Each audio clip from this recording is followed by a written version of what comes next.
कुंज विहारी जय गोपी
Vallabh Girivardhari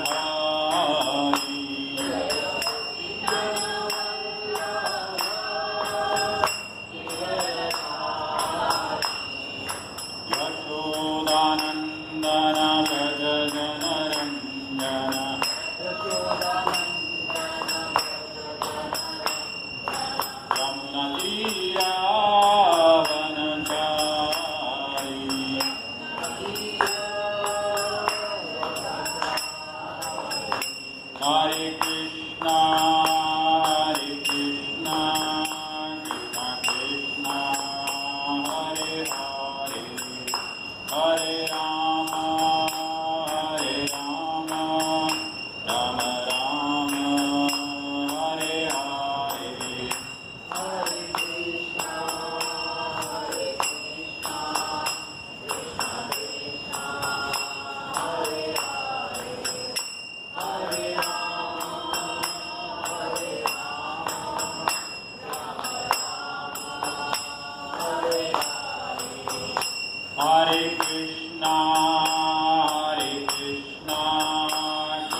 Hare Krishna, Krishna Krishna, Hare Hare, Hare Rama, Rama Rama, Hare Hare. Hare Krishna, Hare Krishna,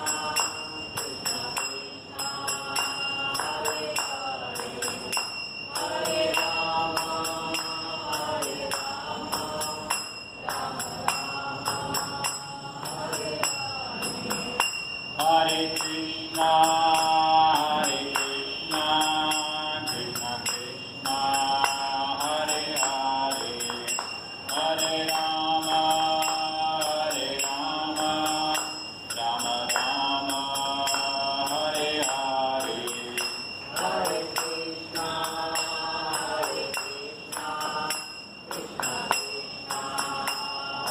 Hare, Hare Rama,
Hare Krishna, Krishna Krishna,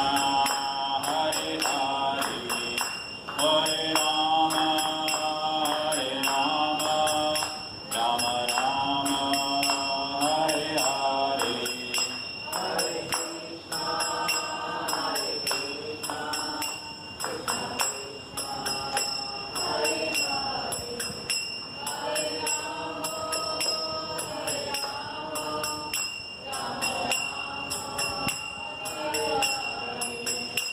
Hare Krishna, Krishna Krishna, Hare Hare, Hare Rama, Hare Krishna, Krishna Krishna, Hare Hare, Hare Rama,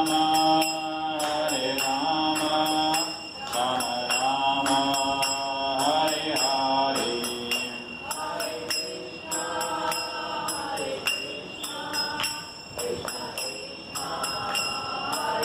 Hare.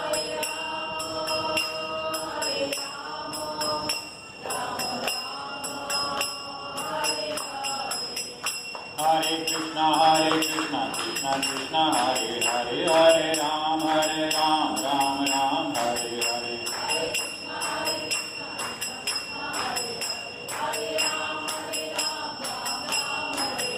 Hare Krishna, Krishna Krishna, Hare Hare, Hare Rama, Hare Krishna, Krishna Krishna, Hare Hare, Hare Rama, Rama Rama, Hare Hare.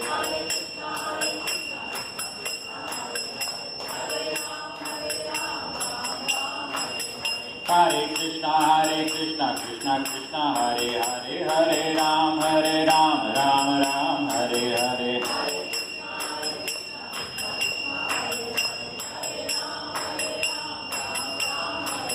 Hare Krishna, Krishna Krishna, Hare Hare, Hare Ram, Ram Ram, Hare Hare. Hare Krishna, Krishna Krishna, Hare Hare, Hare Ram, Ram Ram, Hare Hare. Hare Krishna, Krishna Krishna, Hare Hare, Hare Ram, Ram Ram, Hare Hare.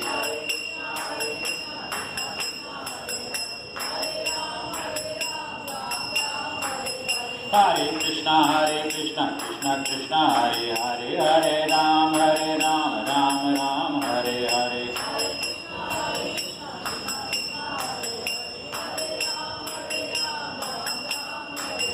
Hare Krishna Krishna Krishna Hare Hare Hare Ram Ram Ram Hare Hare.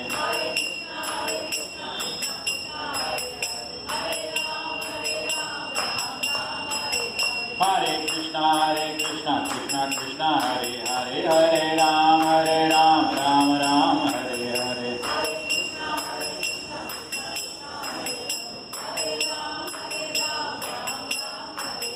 Hare Krishna Krishna Krishna Hare Hare Hare Ram Ram Hare Hare.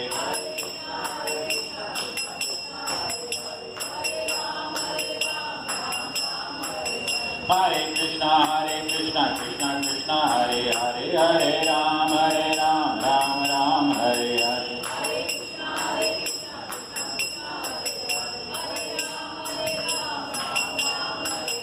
Hare Krishna Krishna Krishna Hare Hare Hare Ram Ram Hare Hare.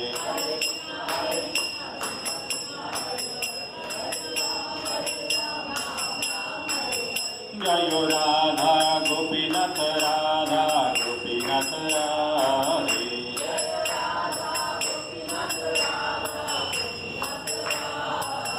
Jayo Radha Radhihari Radha Radhihari Radhe.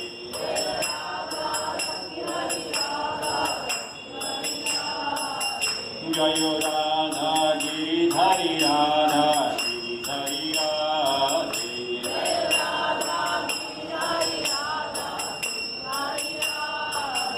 Jayo Radha Govinda Radha Govinda Radhe.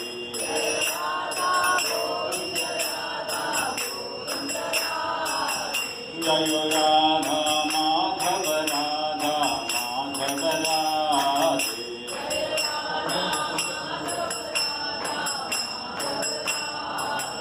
Jayo Radha Shyam Sundar Radha Shyam Sundar Radhe.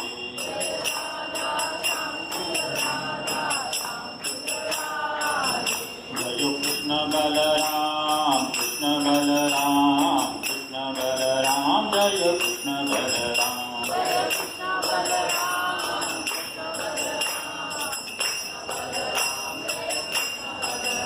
Jayo Sitaram Lakshman Bhakta Hanuman Sitaram Lakshman Bhakta Hanuman.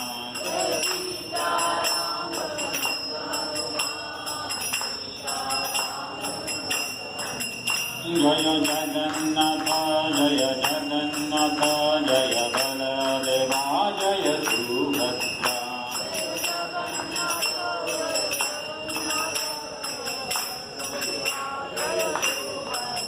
Nitai Gaur Hari Bol Hari Bol Hari Bol Hari Bol.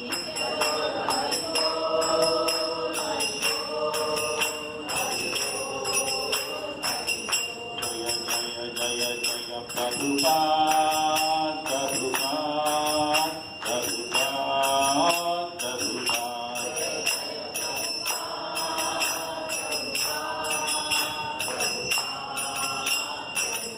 Gurudev Gurudev Gurudev Gurudev.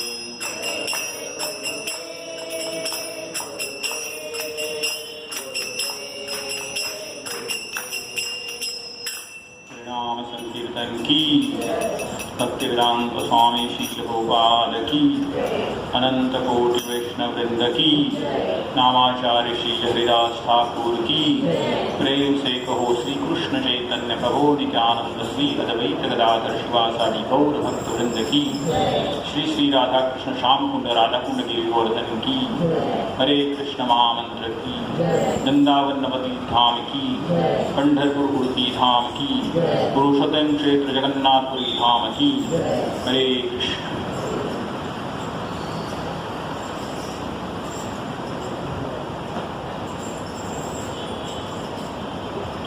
हरे कृष्ण। आप सभी का बहुत बहुत धन्यवाद अपना अमूल्य समय निकालकर यहाँ पर उपस्थित है कृष्ण कथा श्रवण करने हेतु।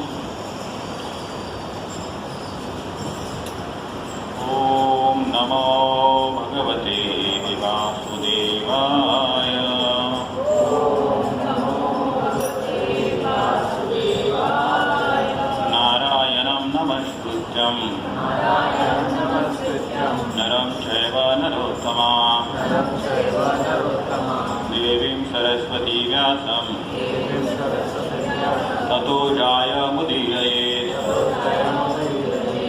भक्तप्रायेषु अभद्रेषु नित्यं भागवत सेवया कृष्णाय वासुदेवाय देवकीनन्दनाय च नन्दगोपकुमाराय गोविन्दाय नमो नमः गोविन्दाय नमो नमः गोविन्दाय नमो नमः गोविन्दाय नमो नमः गोविन्दाय नमो नमः। हरे कृष्ण। आप सभी ने आज का विषय है वो देखा होगा।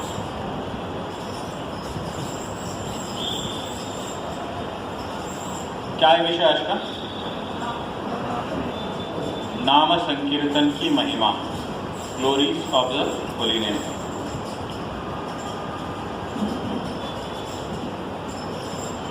और दूसरा ये जो पखौड़ा है, मतलब 15 दिन, इसका क्या महत्व है?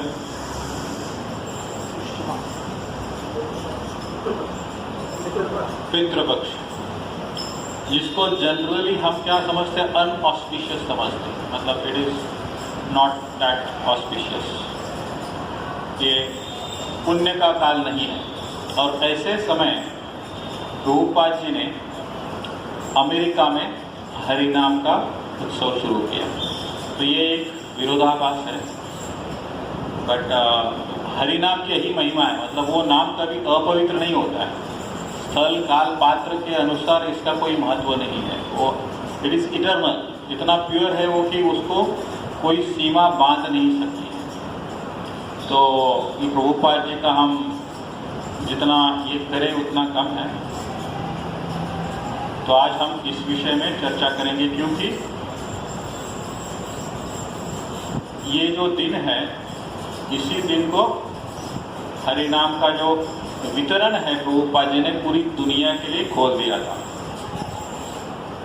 और इस साल हम सितंबर 17 से सितंबर 23, 17 से 23 सितंबर 2024, ये जो है 5 दिन, 5 या 6 दिन हम, मतलब ये जीबीसी ने डिसाइड किया है कि ऐसा होना चाहिए। इसका पृष्ठभूमि ये है कि जो हरिनाम है ये पूरी दुनिया को, immaterial of their religion, caste, creed, race, sex, सबको मिलना चाहिए। ये मूल हेतु है इसका। और पूरे दुनिया के जो है लोग हैं उनको एनकरेज करें, और ये जो खजाना है अपने पास भारत भूमि में, इसको पूरी दुनिया को प्रदान करने का एक हेतु है। तो जीबीसी ने इस हेतु से ये शुरुआत की थी। ये शुरुआत कब हुई थी? 1996 में, जब प्रभुपाद जी के जन्म शताब्दी वर्ष था। उनका जन्म हुआ था 1896 में। तो जब 1996 वर्ष आया तभी उनके जन्म शताब्दी के महोत्सव के अवसर पर, और दूसरा औचित्य था कि सितंबर 17, 1965 को प्रभुपाद जी बोस्टन सिटी में यूएस में लैंड किए थे। और उनका हेतु था पूरी दुनिया को हरिनाम का महिमा सुनाना, पूरी दुनिया को अवगत करना। तो ये औचित्य साध्य करके उन्होंने, जीबीसी ने ये डिसाइड किया कि हम ये जो एक दिन जो है वो एक दिन सेलिब्रेट करेंगे, वर्ल्ड हरिनाम डे। लेकिन उतना सक्सेस इतना ज़्यादा हो गया कि 2006 में जीबीसी ने डिसाइड किया कि इसको हम पूरा हफ्ता ये करेंगे, सेलिब्रेट करेंगे। तो तभी से फिर 2006 से ये 5 दिन का उनका जो अवसर है। और इन्होंने फिर कंबाइन किया कि इसी समय भक्ति विनोद ठाकुर जी का अपीयरेंस डे आता है, और दूसरा हरिदास ठाकुर जी का डिसअपीयरेंस डे आता है, और प्रभुपाद जी ने जो संन्यास लिया था उनका भी दिन इसी 5-6 दिन में पड़ता है। तो ये भी उसमें एक महत्वपूर्ण वीक हो गया इस उपलक्ष्य से। तो इसलिए ये ऐसा शुरुआत हुआ 2006 से। तो इसके विषय पर आज हम चर्चा करेंगे, हरिनाम की महिमा। तो हम गुरु प्रणीति उसके पहले ओम अज्ञानतिमिरान्धस्य ज्ञानाञ्जनशलाकया चक्षुरुन्मीलितं येन तस्मै श्रीगुरवे नमः। श्रीचैतन्यमनोभीष्टं स्थापितं येन भूतले स्वयं रूपा कदा मह्यं ददाति स्वापदान्तिकं। वन्देऽहं श्रीगुरो श्रीयुतापदकमलं श्रीगुरुवैष्णवाञ्च श्रीरूपं साग्रजातं सगना रघुनाथान्वितं तं सजीवं साद्वैतं सावधूतं परिजनासहितं कृष्णचैतन्यदेवं श्रीराधाकृष्णपदान् सगना ललिता श्रीविशाखान्वितंश्च हे कृष्णा करुणा सिन्धु दीनबन्धु जगत्पते गोपेश गोपिकान्त राधाकान्त नमोऽस्तुते तप्तकाञ्चना गौराङ्गी राधे वृन्दावनेश्वरी वृषभानुसुते देवी प्रणमामि हरिप्रिये वाञ्छाकल्पतरुभ्यश्च कृपा सिन्धुरेव च पतितानां पावनेभ्यो वैष्णवेभ्यो नमो नमः। जय श्री कृष्ण चैतन्य प्रभु नित्यानंद श्री अद्वैत गदाधर शिवासदि गौर भक्तवृंद। हरे कृष्णा कृष्णा कृष्णा हरे हरे, हरे राम राम राम हरे हरे। हरे कृष्ण।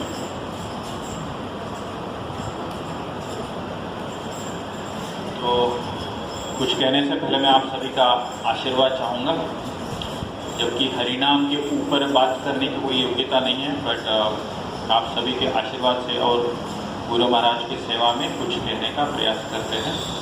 तो हम चर्चा को अभी शुरुआत करते हैं। विषय तो समझ में आ गया ना, हरिनाम का जो है वो महत्व क्या है और उसका औचित्य क्या है, मतलब इसी समय हमने इसको क्यों चुना, ये दो चीज़ है इसमें।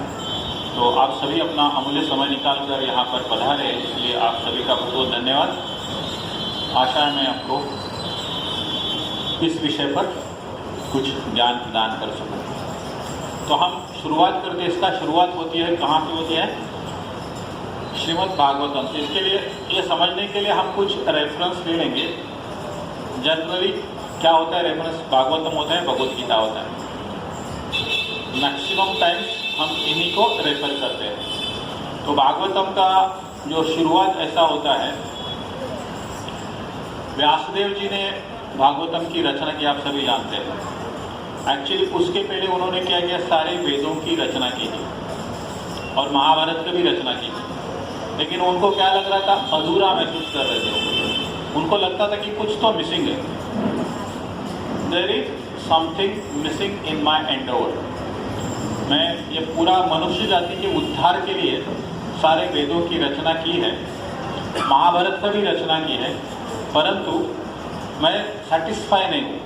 पूर्ण रूप से मुझे लगता नहीं कि मैंने इसको जो ये विषय है उसको पूरा जस्टिफाई किया है या परिपूर्ण रूप से उसको लिखा है। और खास करके किधर तो उनके मन में आ रहा था कि मैंने भक्ति है, भगवान का जो महिमा है, इसके ऊपर थोड़ा ध्यान नहीं दिया है, कुछ तो कमी है। तो राधेश्याम प्रभु जी एक बार बता रहे थे, ज़्यादा करके उनका इनिशियल डेज में वो कॉलेज टीचिंग में बहुत ध्यान देते थे। तो सारे कॉलेजेस में जाते तो नौजवान बच्चों देख के उनको उनके अनुसार बोलने के चक्कर में, मतलब जस्ट टू सेटिस्फाई देम, वो थोड़ा कॉम्प्रोमाइज़ करते थे इसके ऊपर। क्योंकि ये भक्ति देगा तो क्या होता है, जल्दी एक्सेप्ट नहीं करते लोग, या तो फिर खास करके यंगस्टर को क्या लगता है कि क्या बोल रहे हैं, भगवान भगवान करते हैं। सो he was trying to correlate devotion with the materialistic life, career कैसे बिल्ड करने का, फिर उसका थोड़ा थोड़ा फ्लेवर आता है। And then when he used to go back to ashram, he was thinking कि कुछ तो कम है यार, मैं जो देना चाहिए परिपूर्ण रूप से भगवान कृष्ण की भक्ति के बारे में जो बताना चाहिए वो मैं बता नहीं पा रहा हूँ। And then he used to discuss with seniors. तो ये पार्श्वभूमि ऐसा, मतलब same thing was happening earlier with Vyasadev. And Vyasadev भी संतुष्ट नहीं थे, वो सोच रहे थे कि मैं अपने जो आध्यात्मिक गुरु है उनसे इसके ऊपर कुछ सलाह ले लूँ या उनका कुछ मार्गदर्शन लूँ। तो वहाँ पर किसका आगमन होता है? नारद जी का आगमन होता है। नारद जी आप सभी जानते हैं ब्रह्मा जी के पुत्र हैं। ब्रह्मा जी तो ये सृष्टि के प्रथम जीव है और उनके पुत्र है नारद जी। तो इस रिश्ते से वो काफ़ी महान है। फिर नारद जी ने व्यासदेव को पूछा, शरीर या मन को आत्म साक्षात्कार की वस्तु मानकर आप बहुत संतुष्ट है, और उनको वो एड्रेस करने पराशरिया, मतलब वो पराशर मुनि की जो पुत्र है व्यासदेव, तो ऐसा बोलते हैं ना, जनरली आप किसी बच्चे को कुछ बोलना है तो जनरली उनके पिताजी का नाम बोलते हैं। मतलब आपका पिताजी इतना विद्वान और आप ऐसे कैसे, मतलब थोड़ा उसको नीचे दिखाने का एक प्रयास होता है, या तो उनको एक रियलाइज करने का एक प्रयास होता है, चस्टाइजमेंट जिसको बोलते हैं, या तो छेड़ने का बोलते हैं। तो उस हेतु से वो बोलते हैं, पराशर्या आप संतुष्ट है आपके प्रयास से, तभी। और आगे बोलते हैं आपकी वजह से जिज्ञासा पूर्ण थी, मतलब आपने जितना स्टडी करना चाहिए वेदों का वो सब किया है और बहुत अच्छी तरह से आपने प्रयास किया है। इसमें कोई संदेह नहीं कि आपने जो महान ग्रंथ है महाभारत, उसकी जो रचना है पूरा वैदिक अनुक्रम के रूप से विस्तृत रूप से समझाया है। अभी ये महाभारत अगर आपने देखा होगा, भले टीवी पे देखा होगा, पढ़ा होगा, तो कैसा वो सीक्वेंस एक के अंदर एक फंसे है, वो नेस्टेड लुक होता है ना उसको, हर किसी का कुछ ना कुछ कॉज रहता है उसके पीछे। मतलब जैसे पांडवों को वनवास में भेजा तो उसके पीछे का कारण क्या था, वो दुर्योधन को ठेच लगती है, फिर उसको द्रौपदी छेड़ती, बोलते अंधे का पुत्र अंधा। मतलब हर प्रसंग के पीछे का जो कारण है उसका उसमें बहुत ही अच्छी तरीके से वर्णन है, और ये सारा श्रेय जो वेदव्यास को देता है। तो ये एक तो उदाहरण है। तो नारद जी ने बहुत प्रशंसा की उनकी, आपने निराकार ब्रह्म इस विषय में तथा उसके ज्ञान का पूर्ण रूप से निरूपण कर दिया है। इतना सब कुछ होने के बाद भी आप निराश क्यों हैं? आपको ऐसा क्यों लगता है क्या असफल है हे प्रभु? तो उनको क्या बोलते हैं, बाद में बोलते प्रभु।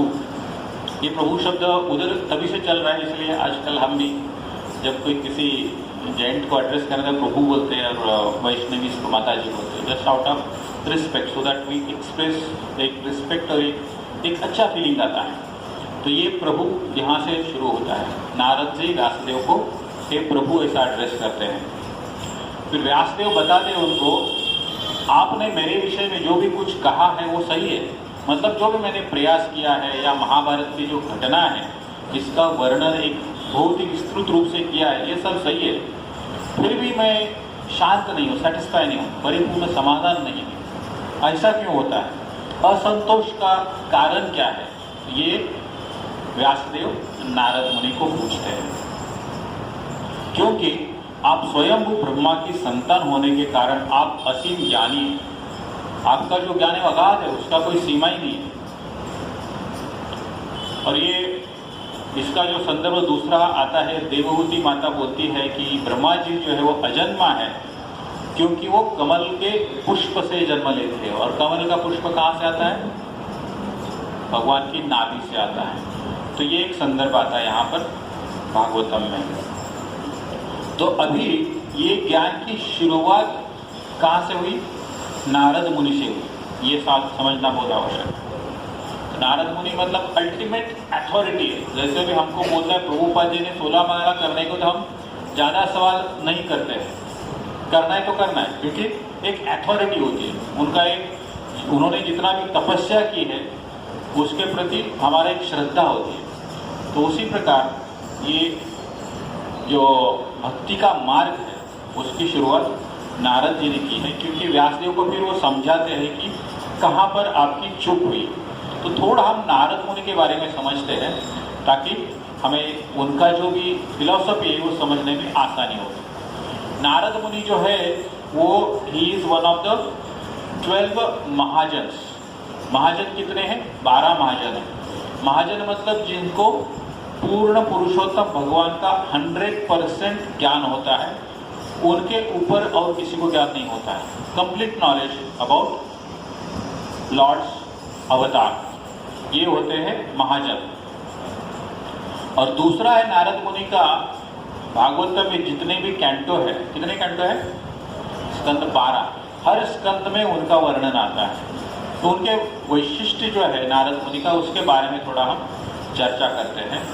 और नारद मुनि का जो प्रणाम मंत्र है वो थोड़ा समझते हैं। प्रणाम मंत्र मतलब जिससे उनकी पहचान होती है। जैसे भगवान कृष्ण के बारे में क्या बोलते हैं हम? हे कृष्णा करुणा सिंधु दीन बंधु जगतपते। ये भगवान कृष्ण का प्रणाम मंत्र है। या तो राधा रानी का कौन सा है? तप्त कांचन गौरांगी राधे वृंदावनेश्वर। जो स्पेसिफिक कैरेक्टर्स रहते हैं उसको हम हाईलाइट करते हैं। उससे हमें क्या होता है? वो व्यक्ति के बारे में आदर बढ़ता है और उनका अथॉरिटी पता चलता है।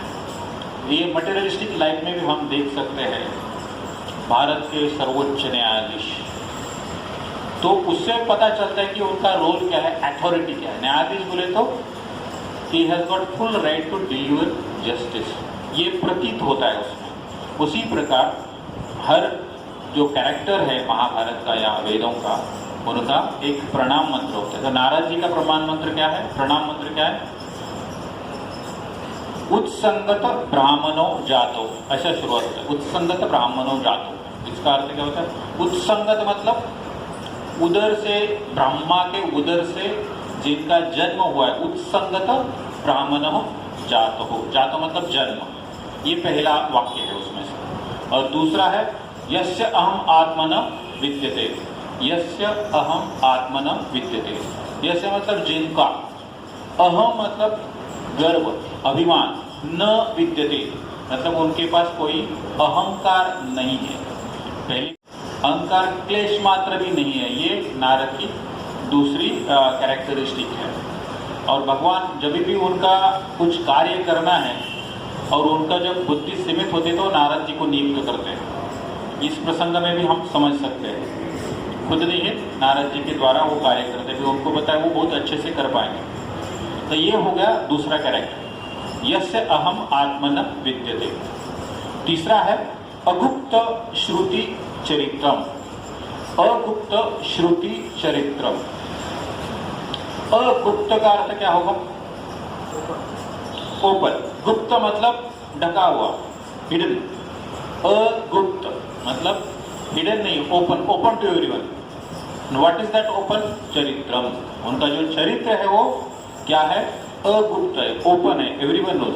सूर्य के समान उनका जो चरित्र है वो प्रकाशमान है, जिसमें अंधेरे को कोई स्थान नहीं है। और अंत में बोलते नारदम तम नमामि अहम। तो एक साथ बोलेंगे, कैसा बोलेंगे? उत्संगत ब्राह्मणो जातो यस्य अहम आत्मन विद्यते अगुप्त श्रुति चरित्रम नारदम तम नमामि अहम। तो ये नारद जी का प्रणाम मंत्र है। और इसका संदर्भ कहाँ पर आता है? पद्म पुराण में इसका संदर्भ आता है। और दूसरी एक कथा आती है महाभारत में भी, जब भी भगवान कृष्ण और उग्रसेन इनकी वार्ता हो रही, तभी वहाँ पर नारद जी का आगमन होता है और भगवान कृष्ण नारद जी को प्रणाम करते हैं और तभी ये मंत्र का उच्चारण करते हैं। तो इसलिए ये मंत्र जो बहुत ही महत्वपूर्ण है। तो ये हम क्यों बोल रहे हैं? नारद जी का क्वालिटी समझना है हमारा पर्पज है। क्योंकि ये गान कहाँ से है? नारद जी से है। जिस किसी ने ये लिखा है हमको उसका पूरा हिस्ट्री पता होना चाहिए। तो क्या होता है, हमको उसमें रुचि उत्पन्न होती है। एक ब्रांड होता है। जैसे मतलब अभी मटेरियलिस्टिक वे में देखेंगे 1970-75 के बीच में राजेश खन्ना को कोई मूवी आया था, सुपर डुपर हिट, बोलने की आवश्यकता नहीं है, नाम से चलता था, वो अच्छा ही होगा। उसी प्रकार नारद जी ने जो भी बोला है 100% सही है। तो नारद जी के बारे में जब तक हम जानेंगे नहीं तब तक हमें ये श्रद्धा उत्पन्न नहीं होगी। अभी नारद जी का एक दूसरा जन्म के बारे में उनका एक स्टोरी आता है। नारद जी जो थे वो एक दासी के पुत्र थे, कलावती जिसका नाम था। मात्र वो 5 साल के थे और वो ब्राह्मणों की सेवा करते थे। तो वहाँ पर उनके झोपड़ी में एक बार कुछ साधुओं का आगमन हुआ, जिनको साधुओं को क्या बोलते हैं? भक्ति वेदांत, जिनको वेदांत का पूरा ज्ञान है, ऐसे कुछ ब्राह्मणों का वहाँ पर आगमन हुआ था। और उनकी माता जो है वो उनकी ब्राह्मणों की सेवा करती थी। क्योंकि वो चातुर्मास में आए थे तो उनको भी 4 महीना वहाँ पर रहना पड़ता है। साधुओं का ऐसा होता है कि चतुर्मास में वो जनरली ट्रैवल नहीं करते, उनको वही रहना होता है। और फिर नारद जी की मदर को उनकी सेवा करने का अवसर प्राप्त हो गया और फिर वो उनको खाना बनाने का, उनका उच्च निकालने का वो सब कार्य करती थी। और नारद जी तभी एकदम छोटा बच्चे, 5 साल की महज उम्र थी। तो वो क्या करते थे, वो सब जो भी साधु जन थे उनसे कथा सुनते थे और जब उनका उच्चिष्ट रहता था वो प्राशन करते थे। तो ये उच्चिष्ट जो है वो बहुत महत्वपूर्ण होता है किनका? साधुओं का। और कृष्ण प्रेम प्राप्त करने के लिए एक 3 प्रकार की गतिविधि का वर्णन आता है। भक्त पद मतलब भक्तों के पद, भक्त पद रज, भक्तों के चरणों की धूलि का आस्वादन करना चाहिए। दूसरा है उनके चरणों का जल प्राशन करना चाहिए। और तीसरा है उनका उच्चिष्ट जो झूठन है उसका आस्वादन करना चाहिए। इसका और एक संदर्भ आता है चैतन्य चरितामृत में। नरोत्तम दास ठाकुर, चैतन्य चरितामृत में नहीं होगा, पर नरोत्तम दास ठाकुर का एक भजन है, वो इस प्रकार है। वैष्णवेर पद धूली, सुना होगा आपने। तो हे मोरे स्नान केली, तर्पण मोरा वैष्णवेर नाम, धन मोरा नित्यानंद, पति मोरा गौरचंद्र, प्राण मेरा युगल किशोर, वैष्णवेर उच्छिष्ट, आहे मोर मननिष्ठ, वैष्णवेर नामे ते उल्लास। ये बहुत ही सुंदर भजन है नरोत्तम ठाकुर का। इसमें कहते हैं वैष्णवेर पद धूलि ताहे मोरे स्नान के। तो वैष्णव का जो पद का धूलि है उससे मैं स्नान करना चाहता हूँ। और आगे कहते हैं दर्पण मोर वैष्णव रणम, और मेरा अंतिम उद्देश्य क्या है? वैष्णव का नाम जप करना। और आगे बोलते वैष्णव मेरे उच्चिष्टता है मेरे मन निष्ठा, मेरे मन की निष्ठा जो है वो वैष्णवों के उच्चिष्ट के प्रति है।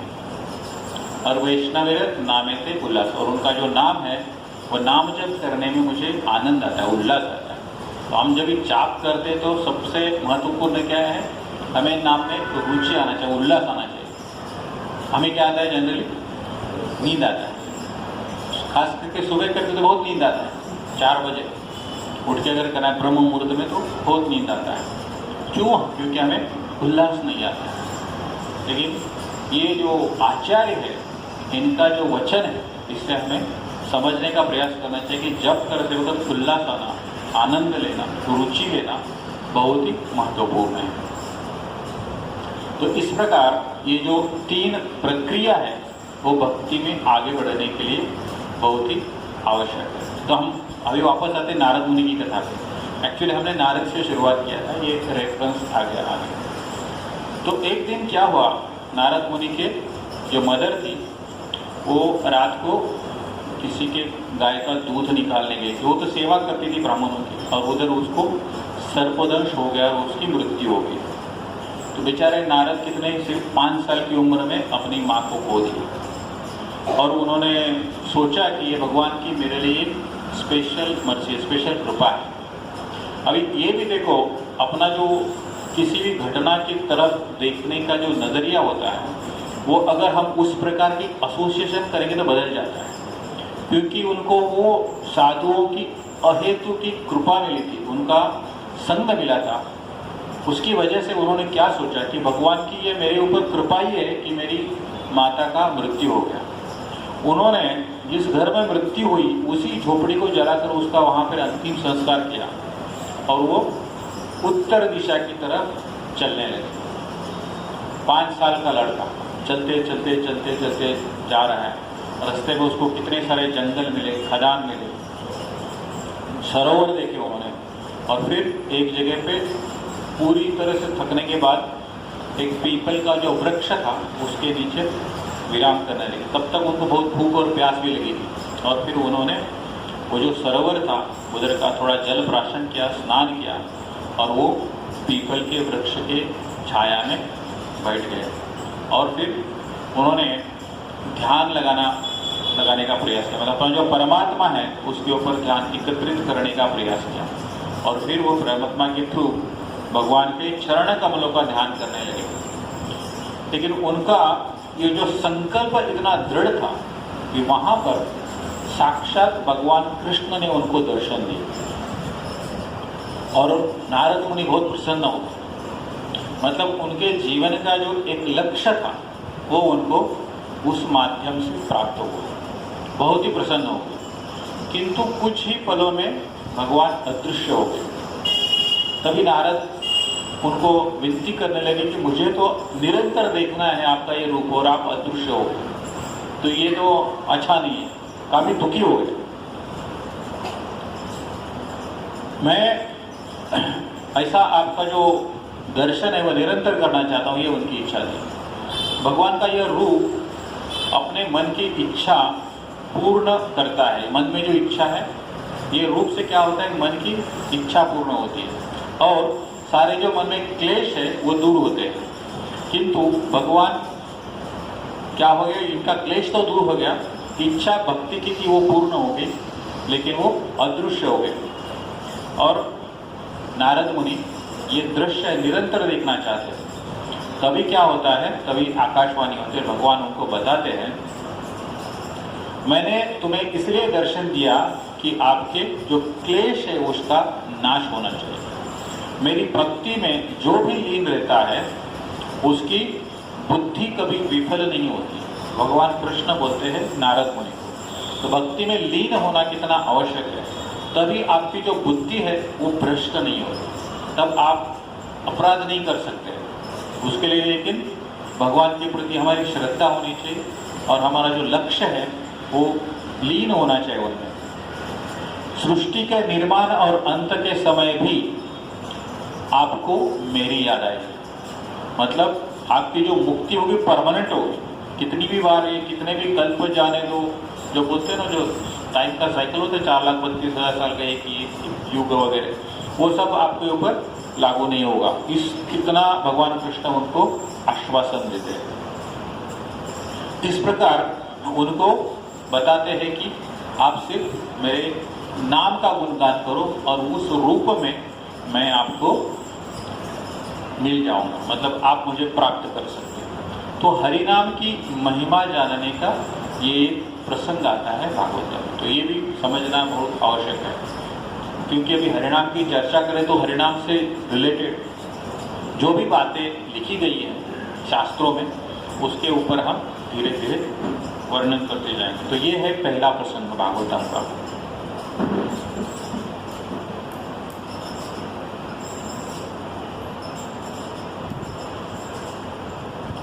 अभी हम वापस थोड़ा पीछे आते हैं, अगर हम ठीक है।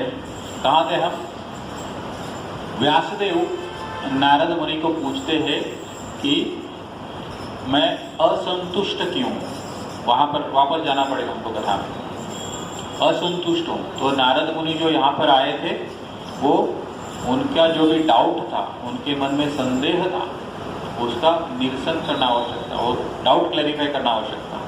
उसके बीच में ये हरिनाम का एक छोटा सा कथा है। भागवतम का सीक्वेंस भी ऐसा ही, तो हम उसी सीक्वेंस में जा रहे हैं। तो यहाँ पर नारद मुनि बताते हैं, you have very broadly described the four principles beginning with the religious performances. You have not described the glories of supreme personality Vasudeva. तो यहाँ पर जो भी मेन चीज मिसिंग था वो यहाँ पर बता दें। आपने वेदों की रचना तो की, महाभारत का भी हमने थोड़ा वर्णन किया, मतलब समझने का प्रयास किया। उसी प्रकार वेदों में क्या लिखा है, वेदों में सब जो directions for spending our life, ये सब लिखा है। सब कर्मकांड है। कर्मकांड में मतलब अगर हमारा घर में कोई किसी का मृत्यु होता तो वो कैसा करना चाहिए, उसका तर्पण कैसा करेगा, शादी विवाह कैसा होना चाहिए, ये सारे प्रकार के जितने भी डायरेक्शंस है वो सब वेदों में लिखी है। वेदों को हम कंपेयर कर सकते हैं जस्ट समझने के लिए, जिसको बोलते हैं भारतीय राज्य घटना, मतलब पूरा देश किस प्रकार चलना चाहिए। वो घटना समिति जो थी, जिनके अध्यक्ष थे डॉक्टर बाबा साहब अम्बेडकर, उन्होंने पूरी दुनिया में सबसे बड़ा कॉन्स्टिट्यूशन भारत का है, क्योंकि हमारा स्कोप ही इतना बड़ा है। So many religions, so many states, so many people, ये सबको एक साथ में रख के चलाना सिंपल नहीं है। तो इनके मुताबिक थोड़ा बड़ा हो गया, लेकिन हर चीज़ करीब करीब हर चीज़ का वहाँ पर सोल्यूशन है, किस चीज़ के क्या किस प्रकार से करना चाहिए। तो हम ये सिर्फ समझने के लिए बोल रहे हैं, घटना के ऊपर आप ज़्यादा कहने की आवश्यकता नहीं है। लेकिन वेद जो है it is not for India और पाकिस्तान और बांग्लादेश। वेद जो है वो पूरे मनुष्य जाति के। तो देखो मतलब हम घटना समिति के लोगों का इतना आदर सत्कार करते हैं जिन्होंने ये लिखा है जिसमें 1000 त्रुटि है, 50 बार तो चेंज हो चुकी है, 50 नहीं ज़्यादा ही बार चेंज हो चुकी है। किंतु वेद व्यास जी ने वेद लिखे इतने साल पहले वो अभी भी परिपूर्ण है, लेकिन सब इंस्ट्रक्शंस है उधर, उसमें भक्ति का उल्लेख नहीं है। तो ये जो मिसिंग पॉइंट है वो नारद जी वेद व्यास को बताते हैं और इस प्रकार बताते हैं। भागवतम का पहला स्कंद का 6वां अध्याय में श्लोक नंबर है 34 एताद्भूत चतुरचित्तानां मात्र स्पर्शेच्छयामुहु भवसिन्धुप्लवो दृष्टो हरिचर्यानुवर्णनम्। एतत् अद्भुत चतुर चित्तानां मतलब एतत् यह ही निश्चय, अतुर चित्तानां मतलब जिनका मन सदैव चिंता और चिंताओं से भरा रहता है। एक चिंता हो या 1000 प्रकार चिंता, जिससे हमेशा भरा रहता है। मात्र इंद्रिय भोगों के विषय, स्पर्श मतलब इंद्रिय, इच्छा अपना जो भी इच्छाओं होता है, मुहु सदैव, और भव सिंधु मतलब ये भव सागर, अज्ञान का सागर। ये अज्ञान के सागर से बाहर कैसे जाएंगे उसको लिए क्या चाहिए आपको? सागर क्रॉस करना है तो क्या लगता है हमको? नाव लगता है, बोट लगता है। और ये सागर का जो तुलना की है किससे किया है? अज्ञान से। हमारे इतना अंधकार मतलब पूरा अज्ञान ही अज्ञान भरा है, उससे बाहर निकलने के लिए ज्ञान की आवश्यकता होती है। और ये अगर भवसागर है जहाँ पर पूरा अज्ञान भरा है, उससे बाहर निकलने के लिए प्लव मतलब नाव की आवश्यकता होती है। और वो क्या है? भव सिंधु प्लवो दृष्टो हरिचर्यानुवर्णनम। हरिचर्यानुवर्णनम तो आप समझ गए होंगे। हरि का जो भगवान हरि की जो कार्य है, उनकी चर्या है, उनका अनुवर्णनम मतलब निरंतर जप। तो ये भगवान के जप का और एक महत्व यहाँ पर नारद जी वेद व्यास जी को बताते हैं, जिसको उन्होंने जब वेदों की रचना की तभी मिस किया था। इसका शब्दशः भाषांतर इस प्रकार है।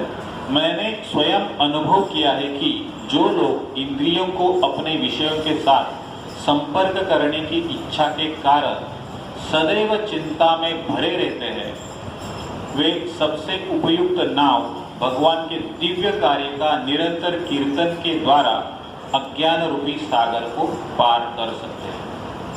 तो ये जो मेन भव सागर पार करने का नाव के बारे में उन्होंने बताया नहीं।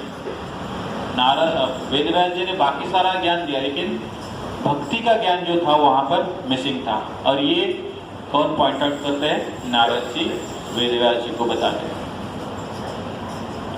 यह सत्य है कि योग पद्धति द्वारा इंद्रियों पर संयम करने से मनुष्य कामना तथा वासना के उपद्रव से मुक्ति पा सकता है। अब इसका एक दूसरा एंगल ये है, हम क्या बोलते हैं, हमारे जो अनर्थ है इससे निवृत्ति होना चाहिए। उसके लिए क्या करना चाहिए? आपको नियंत्रण करना चाहिए, सिर्फ कंट्रोल करना चाहिए। लेकिन सिर्फ कंट्रोल से नहीं होता है। जैसे हम बोलते हैं ये चीज़ मत करो, खाना कंट्रोल करो, खाना नहीं खाना चाहिए, ताकि क्या होता है? वजन बढ़ता है। दूसरा होता है भ्रष्टाचार मत करो, व्यभिचार मत करो। ये सारे 1000 चीज़ें हैं। और इसके लिए क्या इसका प्रावधान कैसे छुट्टी पाएंगे हम? योग पद्धति के द्वारा।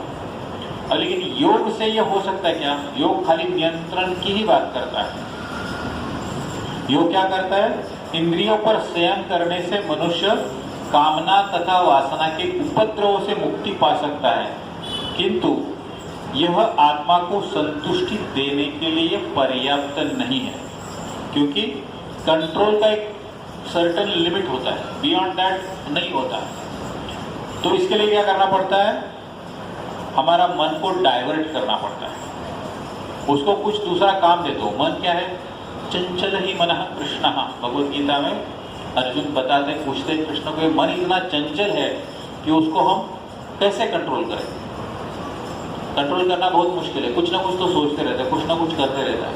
जैसे बंदर एक जगह बैठता नहीं, खुद ही मारते रहता है वो, एक जगह शांत बैठता है। तो मन को बंदर की तरह भी एक तुलना की है, तो उसको सही डायरेक्शन में जाना चाहिए। जैसे दूसरा बहुत ही सिंपल उदाहरण है, जब पानी का बढ़ाव है, पानी बहते रहता है, लेकिन जब लगता है कि कोई बस्ती है सामने, वो बह जाता है हर टाइम, तो क्या करते हैं, उसको थोड़ा डाइवर्ट करते हैं। आप उसको कंप्लीटली रोक नहीं सकते, you have to divert it into the right direction. हो सकता है वो खेती के काम आए, पीने का काम आए, लेकिन ऐसा बहते जाएगा तो वो नियंत्रण में नहीं आता है। तो ये और एक यहाँ पर वर्णन आता है। तो ये कहने का मतलब क्या है, मन को अगर नियंत्रित करना है तो instead of controlling it, resisting it, उसको हमें हरिनाम का जो कार्य है वो देना है, वो बहुत महत्वपूर्ण है। और वो उसका सही कार्य, सही उपयोग होगा, भगवान को भी प्रसन्न कर सकेंगे और अपनी जो आगे की जो राह है वो सुलभ होगी। तो ये भी समझना बहुत महत्वपूर्ण है। तो ये हमारा एक दो उदाहरण देखा अभी तक। अभी हम तीसरा उदाहरण की तरफ जाएंगे। आपने अजामिल की कथा सुनी होगी। अजामिल कौन था? ब्राह्मण था और उसने बहुत सारे पाप कर्म किए थे और वहां पर उसको डिस्पाइट ऑफ ऑल दैट उसको मुक्ति मिली थी। तो ये जो संवाद चल रहा था परीक्षित महाराज और शुकदेव गोस्वामी के बीच में, यहाँ पर परीक्षित महाराज शुकदेव गोस्वामी को पूछते हैं कि यमराज जो है वो सारी सृष्टि को नियंत्रित करते हैं, हर किसी के पाप और पुण्य का हिसाब रखते हैं और उसके अनुसार उनको दंडित करते हैं। कौन सा धार्मिक कार्य किया आपने, कौन सा अधार्मिक कार्य किया, उसके बेस पे वो उनके जो कक्षा में आता है उनको उठा के लेके जाते हैं। अगर पाप किया तो नरक में लेके जाने का उनका जो है वो गतिविधि है, कार्य है, वो करते हैं। तभी यहाँ पर परीक्षित महाराज पूछते हैं शुकदेव गोस्वामी को, ये सब है लेकिन फिर भी जब अजामिल का समय आ गया तभी उनका गलती हो गया, मतलब एक फ्लॉ हो गया ना उनका प्रोसेस में कि गलत आदमी को उठा लिया। तो इससे क्या होगा, उनके जो सबॉर्डिनेट्स थे, यमदूत थे, उनका यमराज के बारे में क्या विचार हो गए और उनको यमराज ने कैसे शांत किया या उनका जो शंका था, उनके डाउट्स थे, वो कैसे क्लैरिफाई किए। ये तो होता है ना, मतलब अगर उनके बॉस ने कुछ गलती किया है तो हमको लगता है ये इनको कुछ पता नहीं, कुछ तो गड़बड़ है, मतलब he is not giving us the right direction, मतलब ये इनके काबिल है कि नहीं है, तो उनके काबिलियत पे हमें संदेह होता है, कैपेबिलिटी के ऊपर डाउट होता है। तो ये यमदूत का क्या रिएक्शन था और उसको यमराज ने किस प्रकार सेटिस्फाई किया, ये प्रश्न परीक्षित महाराज किसको पूछते, शुकदेव गोस्वामी को पूछते हैं। ये प्रश्न का समझना भी बहुत अच्छा है हमारे लिए। आगे बढ़ते हैं इस कथा में। तो अजामिल की कस्टडी तो उनको मिली नहीं यमदूत को, और यमराज ने फिर किस प्रकार उनको सेटिस्फाई किया, ये प्रश्न है। विष्णुदूत जो है वो कहाँ पर गए, अजामिल के वहाँ पे। अजामिल का तो कथा जानते हैं, बाकी हम उसका विस्तार में नहीं जाएंगे, खाली उसका जो अंत है वो महत्वपूर्ण है। जब भी विष्णुदूत ने यमदूत जो आए थे उनको उनके साथ बहुत आर्गुमेंट किया कि किस प्रकार अजामिल स्वर्ग में आने का हकदार है और आप इसको, आपका जो क्षेत्र है नरक वाला, वहाँ पर लेके नहीं जा सकते, वो दूसरा विषय है। उसका रिजल्ट क्या है, यमदूत इसमें परास्त हो गए, वो हार गए, वो आर्गुमेंट नहीं रख पा रहे कि अच्छे तरह से कि हम अजामिल को नरक में क्यों नहीं ले जा सकते। तो हार गए और फिर हार के कहाँ पर आ गए, यमराज के पास, और यमराज को कंप्लेन करने लगे, आपका जुरिस्डिक्शन आपको पता नहीं है, आपको पता नहीं कब किसको उठाना है, और ये सृष्टि में अलग अलग प्रकार के जज हैं। हम तो सोच रहे थे आपकी सुप्रीम जस्टिस है, फिर ये दूसरा जस्टिस कहाँ से बीच में आ गया, जबकि उसने इतना सारा पाप किया था और उसको सुपरसीड कर दिया आपका ऑर्डर को उसने। ये ऐसे कैसे होगा? मतलब आप ये आपका नियंत्रण नहीं है, ये चीज़ें जो है आपके कंट्रोल के बाहर है और हमें आपको अच्छी तरह से डायरेक्शन देना चाहिए। आइए ऐसा गलती आप नहीं करना चाहिए। तो पूरा अच्छे से विस्तृत वर्णन है यहाँ पर। जो एक आम आदमी के मन में प्रश्न उत्पन्न होते हैं ना, एग्जैक्टली सब उधर ही है। तो हु इज द मेन जज and what are their authorities? आपने अजामुल को जो पनिशमेंट दिया था वो हम इम्प्लीमेंट नहीं कर पाए, और ये जो पापी जो है उसको नारायण के दूत जो विष्णु दूत वो लेके चले गए और वो उसको मुक्ति प्रदान करके चले गए। तो इस विषय में आप हमको बता दो कि हमारा जो अथॉरिटी वो कब तक चलेगा, कहाँ तक है? फिर यमराज उनको बताते हैं, सुनो, आपने मुझे सुप्रीम एक्सेप्ट किया है, ये बात सही है, क्योंकि आप मेरे अंदर काम करते हो। हमारे लिए हमारा मैनेजर मतलब सबसे ऊपर हो गया, ऐसा नहीं होता है, उसके ऊपर भी है ना कोई, उसके ऊपर भी अथॉरिटी है। ये यमराज खुद बताते हैं उनको कि आपने मुझे सुप्रीम करके एक्सेप्ट किया है, लेकिन मैं सुप्रीम नहीं हूँ। और सिर्फ मेरे ही ऊपर नहीं बल्कि जितने सारे देवता हैं, जिसमें कौन कौन आता है? इंद्र, ब्रह्मा, विष्णु, शिवा, इनके ऊपर भी एक सुप्रीम लॉर्ड है।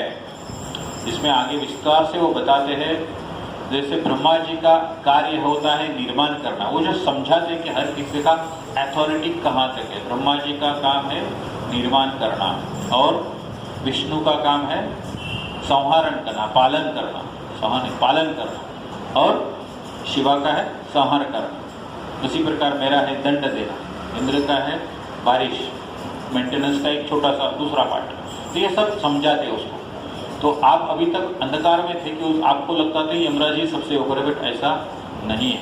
तो ये क्या है?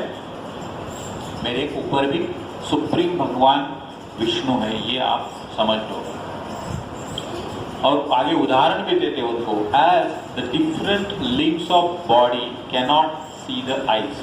मतलब हमारे शरीर के इतने सारे जो अवयव होते हैं, लिम्स है, वो आंखों को देखते नहीं। इसका मतलब ये नहीं कि आंख नहीं, आंख तो होती है। और फिर दूसरा एक लेयर ऊपर जाके बोलते हैं, आंख को भी पता होता है कि हमारे अंदर परमात्मा है, लेकिन आंखों को वो भी दिखता नहीं, बाकी सब दिखता है, लेकिन परमात्मा नहीं दिखता है जो शरीर के अंदर है।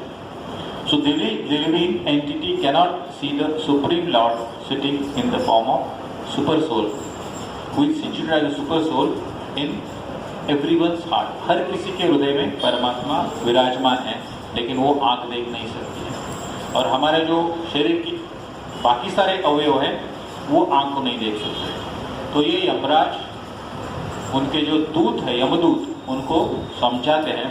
मतलब जैसे आपको मैं दिखता हूँ, लेकिन मेरे ऊपर क्या है आपको नहीं पता, मेरे ऊपर भी कोई और है ये आपको पता नहीं। तो ये समझने वाली बात है। और आगे फिर यमराज जी उनको बताते हैं, ब्रह्मा, नारद, शिव, 4 कुमार, कपिल, भगवान कपिल देवहूति के जो पुत्र है, स्वयंभू मनु, प्रहलाद महाराज, जनक महाराज, भीष्म, बलि महाराज, शुकदेव गोस्वामी और मैं, ये जो 12 है ये महाजन है। थोड़ी देर पहले महाजन की बात करते थे। ये महाजन का जिक्र यमराज करते हैं जब वे अपने दूतों को बताते हैं कि महाराज किसे कहते हैं, महाजन किसे कहते हैं। मेरे प्रिय सेवकों, यह परलौकिक धार्मिक सिद्धांत है जिसे भगवत धर्म या सर्वोच्च भगवान के प्रति समर्पण और उसके प्रति प्रेम के रूप में जाना जाता है। प्रकृति के भौतिक गुणों से दूषित नहीं है। सामान्य मनुष्य के इसलिए समझना बहुत गोपनीय और कठिन है, लेकिन अगर संयोग से कोई इसे सौभाग्य से समझ लेता है तो वह तुरंत मुक्त हो जाता है और इस तरह वह भगवान के पास लौट जाता है। तो यमराज जी ने इस प्रकार उनके जो यमदूत थे, उनका जो डाउट था, उनकी जो शंका थी कि ये जो सृष्टि का कार्य निर्माण में हर किसी देवता का सीमा कहाँ तक निर्धारित की है, और महाजन कौन होते हैं, उनको जो भगवान को पूरी तरह से जानते हैं। क्योंकि यमराज जानते थे इसलिए उनको बता पाए, उनकी जगह अगर कोई है, 12 के अलावा अगर कोई है तो उनको नहीं पता। लेकिन यमराज है, नारद है, ब्रह्मा जी है, शिवाजी जो 12 हमने नाम किया, उनको भगवान का पूर्ण रूप के बारे में 100% पता रहता है and they have authority to speak about the lord. तो ये है यमराज। और ये पूरा कॉन्वर्सेशन हो रहा है यमराज के दूत और यमराज के बीच में। और ये कौन बता रहा है? शुकदेव गोस्वामी परीक्षित महाराज को बता रहे हैं, कथा के अंदर कथा है। और फिर ये यमराज और उनके दूतों का जो भी संभाषण हो रहा है, इसका समरी शुकदेव महाराज करते हैं परीक्षित महाराज को। कैसे करते हैं? तस्मात् संकीर्तनम विष्णु जगन मंगल महासाम महतामपि कौरव्य विद्यैकांतिक निष्कृतम। इसका अर्थ है, शुकदेव गोस्वामी ने कहा, मेरे प्रिय राजन, राजन मतलब परीक्षित महाराज, ये परीक्षित महाराज को उद्देश्य करके कहा गया है, मेरे प्रिय राजन, भगवान के पवित्र नाम का कीर्तन बड़े बड़े पापों के फल को नष्ट करने में सक्षम है। इसलिए संकीर्तन आंदोलन का कीर्तन पूरे ब्रह्मांड में सबसे शुभ गतिविधि है। कृपया इसे समझने का प्रयास करें ताकि अन्य लोग इसे गंभीरता से ले सकें। अभी देखिए, जैसे हम कोई भी विषय समझाना है तो उदाहरण का सहारा लेते हैं। जब शुकदेव गोस्वामी परीक्षित महाराज को हरिनाम की महिमा समझाना था, तभी उन्होंने जो यमराज का जो कथा है उसका सहारा लिया। खैर, मतलब परीक्षित महाराज ने पहले ही बताया कि यमराज का क्या हुआ, वो कैसे फंस गए, मतलब उनका जो भी गतिविधि था कैसे ओवरऑल किया गया किसी ने, उसका कारण क्या है? हरिनाम की महिमा। और वो बताने के लिए शुकदेव गोस्वामी ने पूरा ये कथा श्रवण किया परीक्षित महाराज को। तो ये यहाँ पर क्या था? तस्मात् संकीर्तनम विष्णु हो। संकीर्तन मतलब भगवान विष्णु के नाम का सामूहिक कीर्तन। जगत मंगलम मतलब भौतिक जग में सबसे शुभ कार्य क्या है? संकीर्तन। ये शुकदेव गोस्वामी सर्टिफाई करते यहाँ पर परीक्षित महाराज को बताते हैं।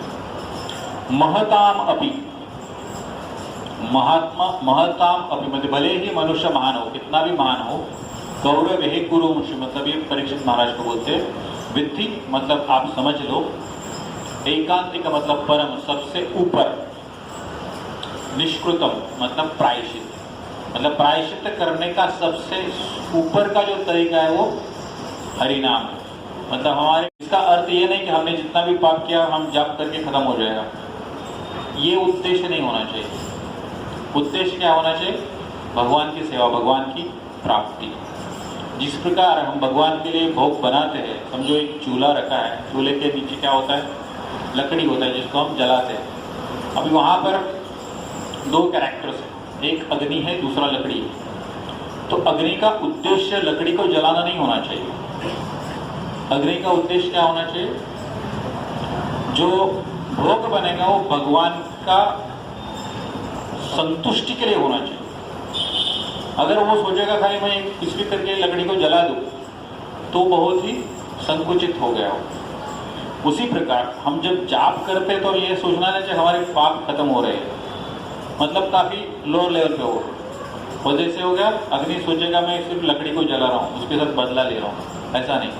उसका उद्देश्य होना चाहिए भगवान की संतुष्टि के लिए जो भोग बनेगा उसमें मेरा सहभाग है, उसमें मेरा सहयोग। उसी प्रकार हमारे जप का उद्देश्य जो है वो पाप का नाश नहीं, लेकिन भगवान का प्राप्ति ये होना चाहिए। ये जानना बहुत जरूरी है। भगवान के नाम का कीर्तन से बड़ा पाप का भी नाश होता है। या तो पाप को खत्म करने के लिए हेतु हरिनाम जप करना चाहिए, मतलब ये तो एंड रिजल्ट है, but that should not be the aim. पाप से छुटकारा पाना ये हमारा कभी भी उद्देश्य नहीं होना चाहिए।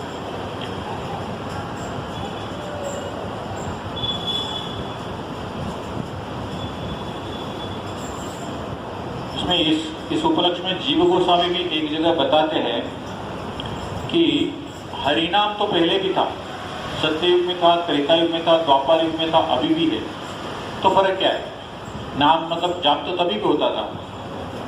तो इसका जीव गोस्वामी उत्तर देते हैं कि पहली बात तो कलियुग में युग धर्म ही है हरिनाम, और दूसरा है क्योंकि ये चैतन्य महाप्रभु स्वयं दिया है, इसलिए ये बहुत महत्वपूर्ण है। Because we have some support, किसी अथॉरिटी के जरिए आ रहा है। ऐसा नहीं है कि किसी के मानसिक रूप से ही निकला हुआ है और हम कर रहे हैं, ऐसा नहीं है।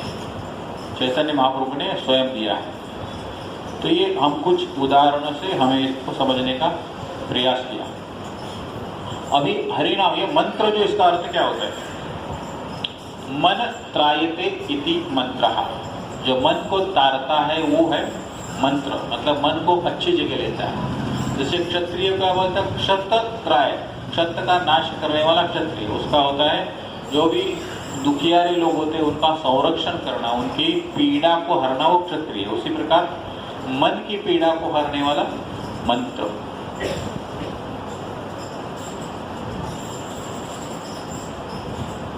इसका एक थोड़ा सा डेफिनेशन है। Mantra, it is a tool use to focus the mind, मतलब मन को एकाग्र करने का एक साधन है मंत्र। दूसरा है सेक्रेड एटरेंस, मतलब पवित्र उच्चारण, और है अ वर्ड और a phrase used in repetitive manner. ये टेक्निकल डेफिनेशन है। तो मंत्र है मतलब it has to be repetitive again and again. And दूसरा क्या है? मन को एकाग्र करना, ये जो उद्दिष्ट है वो उससे साध्य होना चाहिए। And it should be sacred, पवित्र होना चाहिए। अब ये मंत्र का किस प्रकार हमें फोकस करना चाहिए? पूरे तन मन धन से मंत्र होना चाहिए जो भी मंत्र करेंगे। तो ये इसके ऊपर और एक छोटा सा कथा आता है। नरोत्तम दास ठाकुर जिनका हमने भजन थोड़ी देर पहले हुआ ना, धन मोरा नित्यानंद पति मोरा गौरचंद्र, उनके बारे में एक स्टोरी है। नरोत्तम दास ठाकुर जो है वो एक राजा के पुत्र थे, रॉयल फैमिली, किंतु उनका नाम, भगवत नाम के प्रति काफ़ी आकर्षण था। उनको कुछ भी करके हरिनाम में बहुत रुचि थी। तो उनके जो गुरु थे, जो लोकनाथ बाबा थे, वो वृंदावन में थे। तो नरोत्तम दास ठाकुर उनकी कृपा प्राप्त करने हेतु वृंदावन गए।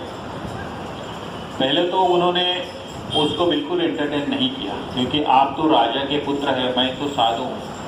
साधु को जो है वह राजा से कोई संबंध नहीं है, उनको नहीं रखना चाहिए संबंध, क्योंकि उनका काम है भक्ति का प्रचार करना, हरिनाम का प्रचार करना। और राजा अगर उनके पास आता है या राजा का पुत्र भी आता है तो वो जो मेन उनका जो उद्देश्य होता है वो सफल नहीं हुआ। क्योंकि वहाँ पर वो बोलते हैं राजा, मतलब जनरली आप समझ सकते हैं, अगर वो आए तो फिर जैसे भी हमारे छोटे प्रोग्राम में कोई बड़ा आदमी है तो सब उनको ध्यान, सबका ध्यान भटकता है और उनके लिए अलग से हम कुछ ट्रीटमेंट नहीं दे सकते, इसलिए वो इसको एंटरटेन नहीं कर रहे। आप ले चले जाओ, आप यहाँ पे मत आओ, मेरे को कोई आपका ज़रूरत नहीं।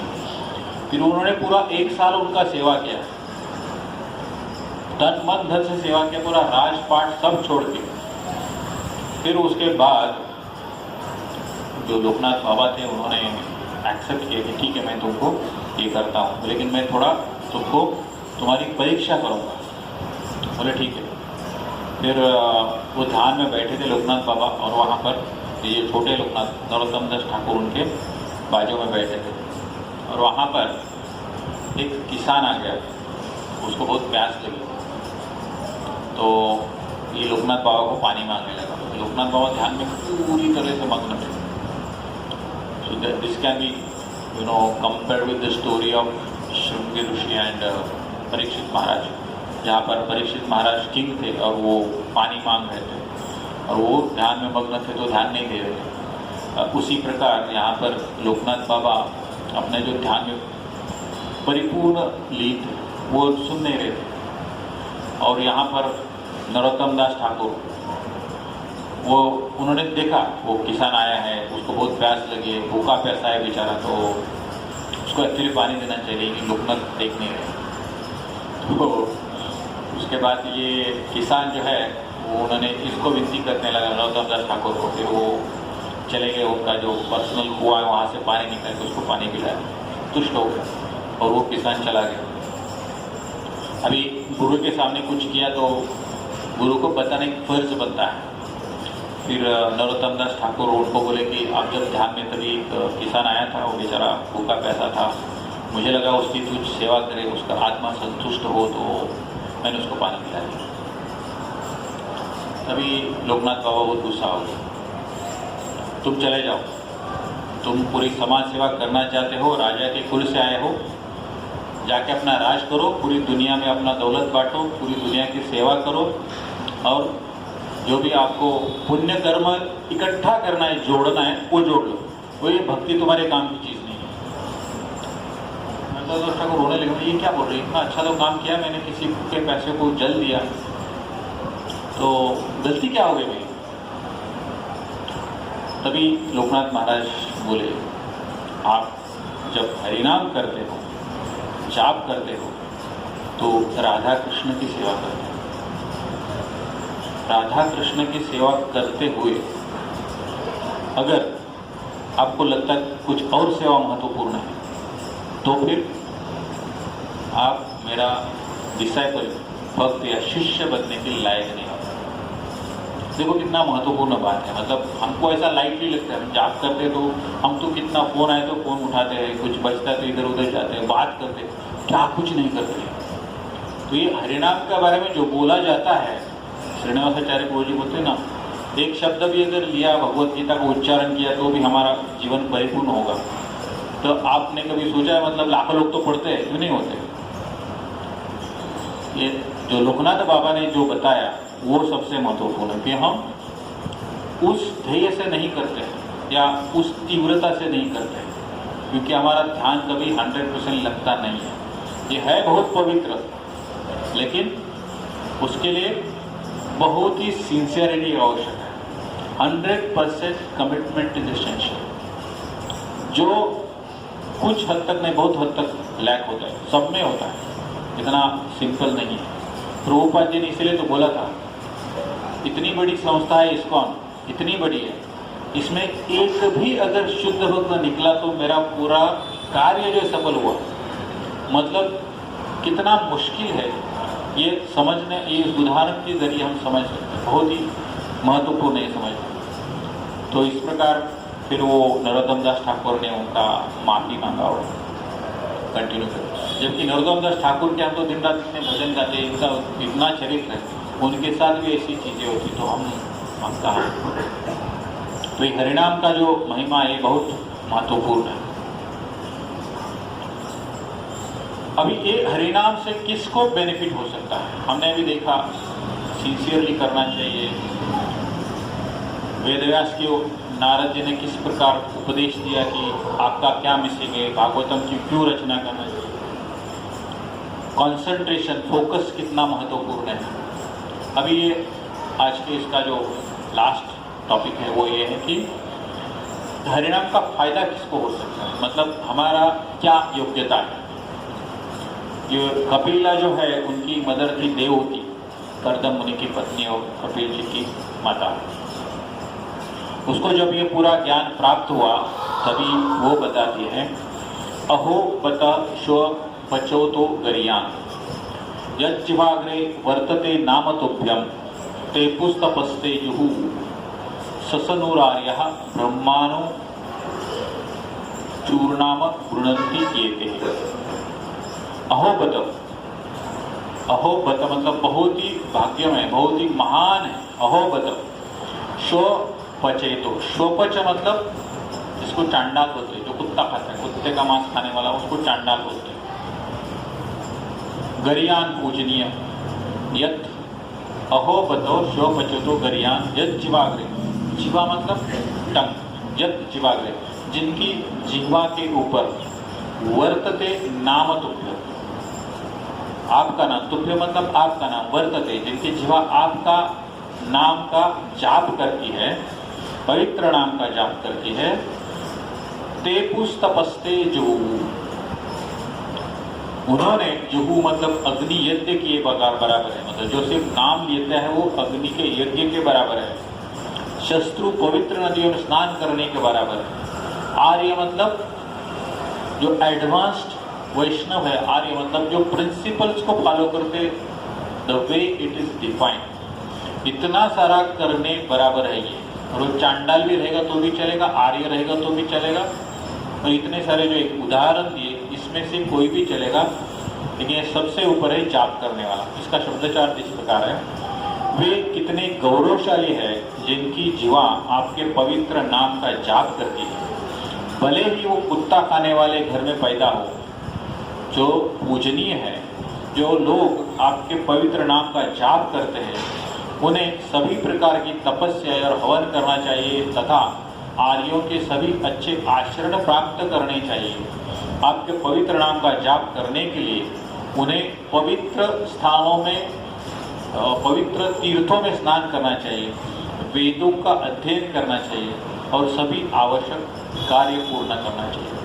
ये मतलब जो 4 वर्ण है, वर्णाश्रम के जो कार्य है वो एक डिफाइंड वे में आपको करने होते हैं। तो इतना सारा करने से अच्छा सिर्फ आप यज्जिभाग्रे वर्तते नाम तुभ्यं, ये सबसे ऊपर है। तो immaterial of your caste creed ये है, ये सब यहाँ पर होता है। तो जैसे प्रभुपाद ने जो होली नेम फेस्टिवल का अर्थ है, सबसे पहले अगर आपको याद रहेगा तो इसका पर्पज ही ये है कि पूरी दुनिया को ये हरिनाम का जो भजन है हम फ्री में बांटने का जो है वो संकल्प किया है प्रभुपाद जी ने। और उनके जो जन्म शताब्दी वर्ष था तभी से वो वर्ल्ड होली नेम शुरू हुआ है। तो ये सभी हर चीज़ का शास्त्र में कहीं ना कहीं संदर्भ आता है भागवतम में। भागवतम और पद्म पुराण प्राइमरीली हमने ये 2 ग्रंथों के सहायता से ये समझने का प्रयास किया। और है 5 मिनट टू 5, ये तो प्राइमरी हो गए इतना, मतलब हरिनाम का क्यों महत्व है, वर्ल्ड होली नेम फेस्टिवल का किस प्रकार शुरुआत हुआ, उसका पर्पस क्या था और हरिनाम क्यों महत्वपूर्ण है, ये हमने वेदव्यास, नारद मुनि, यमराज के इंस्ट्रक्शंस, देवहूति, इनके सारे उदाहरणों के माध्यमों से समझने का प्रयास किया। लेकिन जैसे थोड़ी देर पहले बोल रहे थे कि ये इतना आसान भी नहीं, फल मिलता नहीं, क्योंकि हम फोकस नहीं कर पाते। उसके लिए कौन सा उदाहरण था, नरोत्तम दास ठाकुर, जो ब्राह्मण है, जो भूखा पैसा है, उसको खिलाने में उनको ज़्यादा मतलब था। इसका मतलब डेफिनेटली क्या है, जो नाम ले रहे हैं उसको हम फिजिकल नहीं मानते, एक्चुअल नहीं मानते। जाप कर रहे हैं लेकिन ये पानी दे दो उसको भूखा पैसा है, बट आप भगवान की सेवा कर रहे हैं, ये छोड़ के वो करना तो गलत है। ये समझना बहुत महत्वपूर्ण है। अभी ये सारे का इसका भी एक पद्म पुराण में वर्णन आता है कि ये नाम के जो अपराध है वो कौन से हैं। ये जब अपराध नहीं पता चलेंगे तो हम जस्टिफाई नहीं कर पाएंगे। तो 10 नाम अपराध है। हर मंदिर में जब सुबह जाप होता है तभी इसका पठन किया था, उसके बाद जब शुरू होता है। इस्कॉन के जितने 1000 से ज़्यादा मंदिर है, देखो हर मंदिर में ये पठन होता है और उसके बाद जपा से शुरू होता है, ताकि ये हमारे ध्यान में बैठना चाहिए।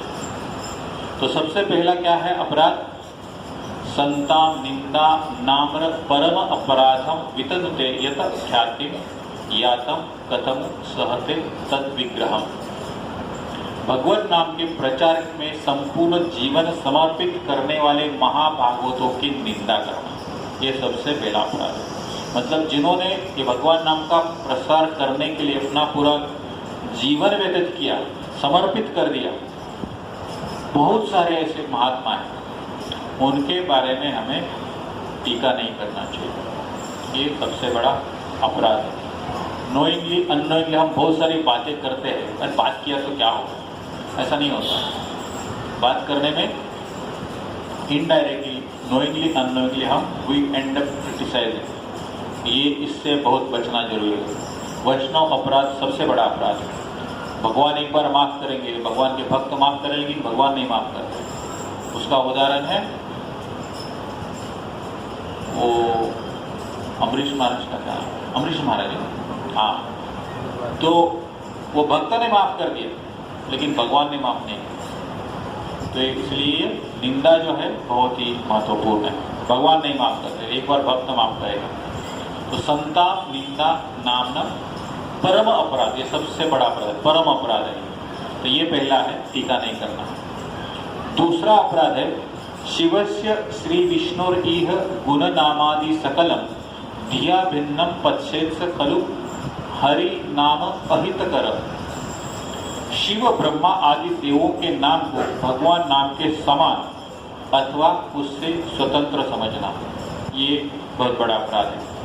विष्णु का नाम है, भगवान का जो नाम है, उसकी तुलना नहीं होना चाहिए और किसी देवता के नाम के साथ बिल्कुल तुलना नहीं करना, ये दूसरा अपराध है। तीसरा अपराध है गुरुर अवज्ञा, मतलब हमारे जो भी स्पिरिचुअल मास्टर है, दीक्षा गुरु, शिक्षा गुरु, इनकी अवज्ञा या उनको साधारण मनुष्य समझना, उनको साधारण मनुष्य भी नहीं समझना। ये तो बहुत ही सिंपल उदाहरण है। जैसे हम बोलते हैं आज प्रभुपाद जी का आविर्भाव दिन है, तिरुभाव दिन है, हम कभी भी गलती से भी बोलना नहीं चाहिए कि डेथ एनिवर्सरी या बर्थडे है, गलती से भी नहीं बोलना। अपीयरेंस एंड डिसअपीयरेंस बहुत बड़ा फर्क है, इस शब्द में बहुत बड़ा फर्क है। अपीयरेंस मतलब दृष्ट होते हैं, अदृष्ट होते हैं, बट है, मृत्यु नहीं होता है। ये गुरु का अवज्ञा, और गुरु को हम इस प्रकार मानना चाहिए। यह है तीसरा, गुरुर अवज्ञा। चौथा है श्रुति शास्त्र निंदनम, वैदिक शास्त्रों अथवा प्रमाणों का खंडन करना। जैसे भागवत में, महाभारत है, there are so many Puranas and all, कभी भी इनको काल्पनिक नहीं समझना है या इसके ऊपर कुछ एनालिसिस नहीं करना है। समझने के लिए, किसी को समझाने के लिए हम कोई उदाहरण का सहारा ले सकते हैं, लेकिन उसको स्पेक्युलेट करके ऐसा बोला इसका मतलब ऐसा, ये कभी नहीं करना, ये कभी नहीं करना, ये बहुत महत्वपूर्ण है। तो ये है चौथा, श्रुति शास्त्र निंदनम। पांचवा है हरि नामनी कल्पनम, मतलब हरि का नाम जो है काल्पनिक है ऐसा समझना। ये बिल्कुल काल्पनिक नहीं है, हमारे विजन देख नहीं सकते। जैसे बोलते हम जब जाप करते हैं, साक्षात राधा कृष्ण हमारे जीवा के ऊपर नृत्य करते हैं, तो नृत्य करते हैं तो करते हैं, हम ऐसा नहीं सोचना चाहिए कुछ तो ये किसी के मन की कल्पना है, ऐसा नहीं होता, ऐसा थोड़ी होता है, हमको क्यों नहीं दिखता। तो उसके लिए हम जो उदाहरण देखा, हमारी इतनी इंद्रिय है लेकिन उनको आँख नहीं दिखता है, आँख को सब कुछ दिखता है, उसको आत्मा नहीं दिखता है। इसका मतलब वो नहीं, ऐसा नहीं है। अगर उंगली सोचेगा कि आँख है ही नहीं, लेकिन आँख के इशारे से उसको पता चलता है क्या चीज़ किधर है। क्यों? There is proper coordination between this organs. उसी प्रकार आत्मा और शरीर, इनका भी आदान प्रदान होते रहता है। तो ये है हरि नामनी कल्पना। छठवा है अर्थवाद, पवित्र भगवान नाम में अर्थवाद का आरोप करना, या तो उसके ऊपर हमें कुछ संपत्ति कमाना। इसलिए आप ये हमेशा सुनते रहे होंगे कि जो भी प्रवचन करता है उसको फल की, धन की अपेक्षा नहीं करना है। अर्थवाद, भगवान के नाम के ऊपर पैसा कमाना, या अगर कोई कमाते तो उसको क्रिटिसाइज, वो भी नहीं करना है। अर्थवाद मतलब इसमें सब आ गया, मतलब इन शॉर्ट भगवान के नाम को अर्थ से जोड़ना नहीं है, वो दोनों अलग अलग रखना है। जो प्रचार कर रहे करने दो उनको, अगर कमा रहे तो उसको भी कमाने, हमको कोई उससे मतलब नहीं, लेकिन हम नहीं करेंगे, हमारी संस्था से कोई नहीं करना चाहिए, उतना स्कोप हमें सीमित रखना चाहिए। अर्थवाद, पवित्र भगवान नाम में अर्थवाद का आरोप करना, यही छठवां। सातवां है नामनो बलाद्य से ही पाप बुद्धि न विद्यते तस्य यमनिहि शुद्धि। ये तो चर्चा की हमने, नाम के बल के ऊपर पाप करना, मतलब हम कुछ पाप करेंगे और फिर जाप करेंगे तो ठीक हो जाएगा, ये नहीं, वो उसका पर्पस है ही नहीं। जैसे हम वो लकड़ी का उदाहरण दिया, अग्नि का पर्पस सिर्फ लकड़ी जलाना नहीं है, भगवान के लिए भोग निर्माण करना या भोग बनाना, ये उद्देश्य होना चाहिए। तो नामनो बलाद्य से ही पाप बुद्धि न विद्यते तस्य यमनिहि शुद्धि, मतलब पाप हमारा शुद्ध होगा भगवान के नाम के ऊपर, ऐसा भी सोचना नहीं या करना नहीं। ये था सातवां। आठवां है धर्म व्रत त्याग हुतादि सर्व शुभ क्रिया साम्यपदी प्रमाद।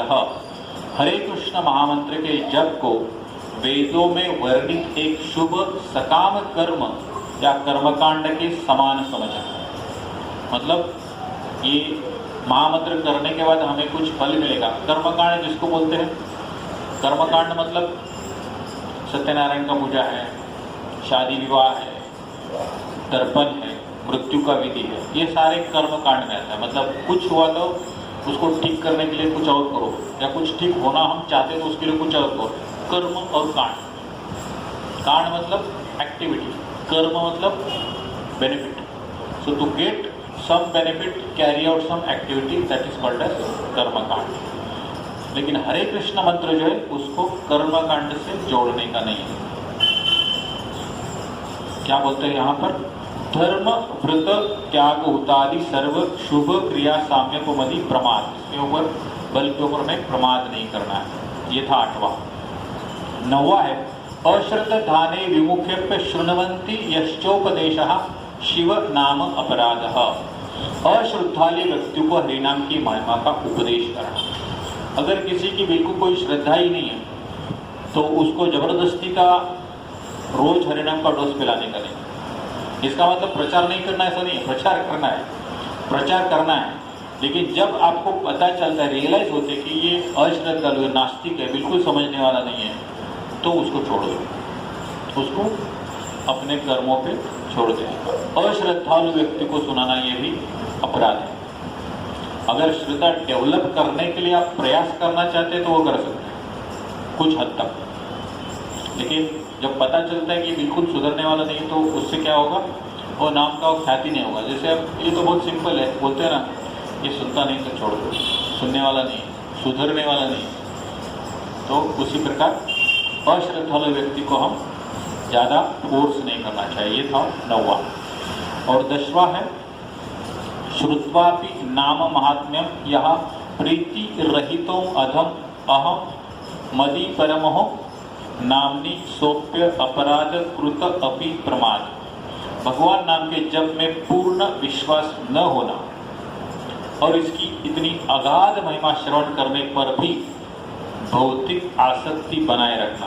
भगवान नाम का जप करते समय पूर्ण रूप से सावधान न रहना भी एक अपराध है। मतलब जो चैंटिंग है वो पूरा फोकस के साथ करना चाहिए। इसका भी एक उदाहरण हम बातों बातों में किया, इनका था वो नरोत्तम दास ठाकुर। तो ये है श्रद्धा के साथ भगवान नाम का जाप करना। ये था 10वां अपराध। तो ये 10 अपराध जानना बहुत आवश्यक है, तो ही आपको जो जाप करते उसका फल मिलेगा। ये 10 का 10 एक साथ में होना संभव नहीं है, मुश्किल है। संभव नहीं, ऐसा नहीं, मुश्किल है, लेकिन हमें प्रयास करते रहना चाहिए। भगवान भी देखते हैं कि मेरा बच्चा कितना प्रयास कर रहा है। जैसे एक पिता देखते हैं कि मेरा मेहनत करता है, वो महत्वपूर्ण है। भले वो सक्सेस हो नहीं हो, लेकिन कम से कम प्रयास कर रहा है, दिल से कोशिश कर रहा है, उससे भी भगवान संतुष्ट होते हैं। लेकिन हम पूरा ही इग्नोर करेंगे तो फिर कुछ फायदा नहीं, फिर वो अश्रद्धालु जैसा हो जाता है। तो ये हरिनाम के साथ ये अपराध जानना भी आवश्यक है, तो सिर्फ नाम से नहीं होता। तो इस प्रकार हमने भगवान नाम का जो है ये समझने का प्रयास किया। और वर्ल्ड होली नेम जो है वीक, इसके बारे में, इसका पर्पस क्या है और हरिनाम किस प्रकार महत्वपूर्ण है और उसके अपराध क्या है, इससे हमें बचना चाहिए। इसके ऊपर थोड़ा चर्चा करने का प्रयास किया। तो आपने इतना शांतिपूर्ण रीति से श्रवण किया, इसलिए बहुत बहुत धन्यवाद। हरे कृष्ण नाम संकीर्तन की। किसी का कोई प्रश्न है थोड़ा चर्चा करते तो हम जाप करेंगे।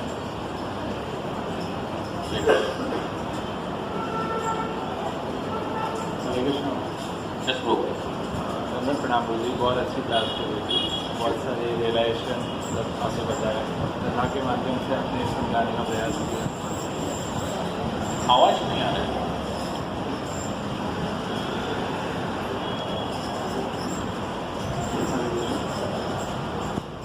चलो ठीक है, मैं सुन पा रहा हूँ, तो मैं रिपीट करूँगा सबके लिए। तो जो प्रश्न ये है कि जैसे आपने बताया कि 12 महाजन हैं, इसमें ब्रह्मा जी और शिव जी भी आते हैं, तो वो कैसे मोहित हो जाते हैं? उनको 100% ज्ञान है भगवान का, तो वो कैसे मोहित होते हैं? ये पहला प्रश्न है। दूसरा प्रश्न ये है कि कि 10 अपराध के बारे में आपने बताया, अगर वो अपराध हमारे से होते हैं तो हमको क्या करना चाहिए कि हम वो अपराध ना करें, और उसका कोई मतलब प्रायश्चित है क्या?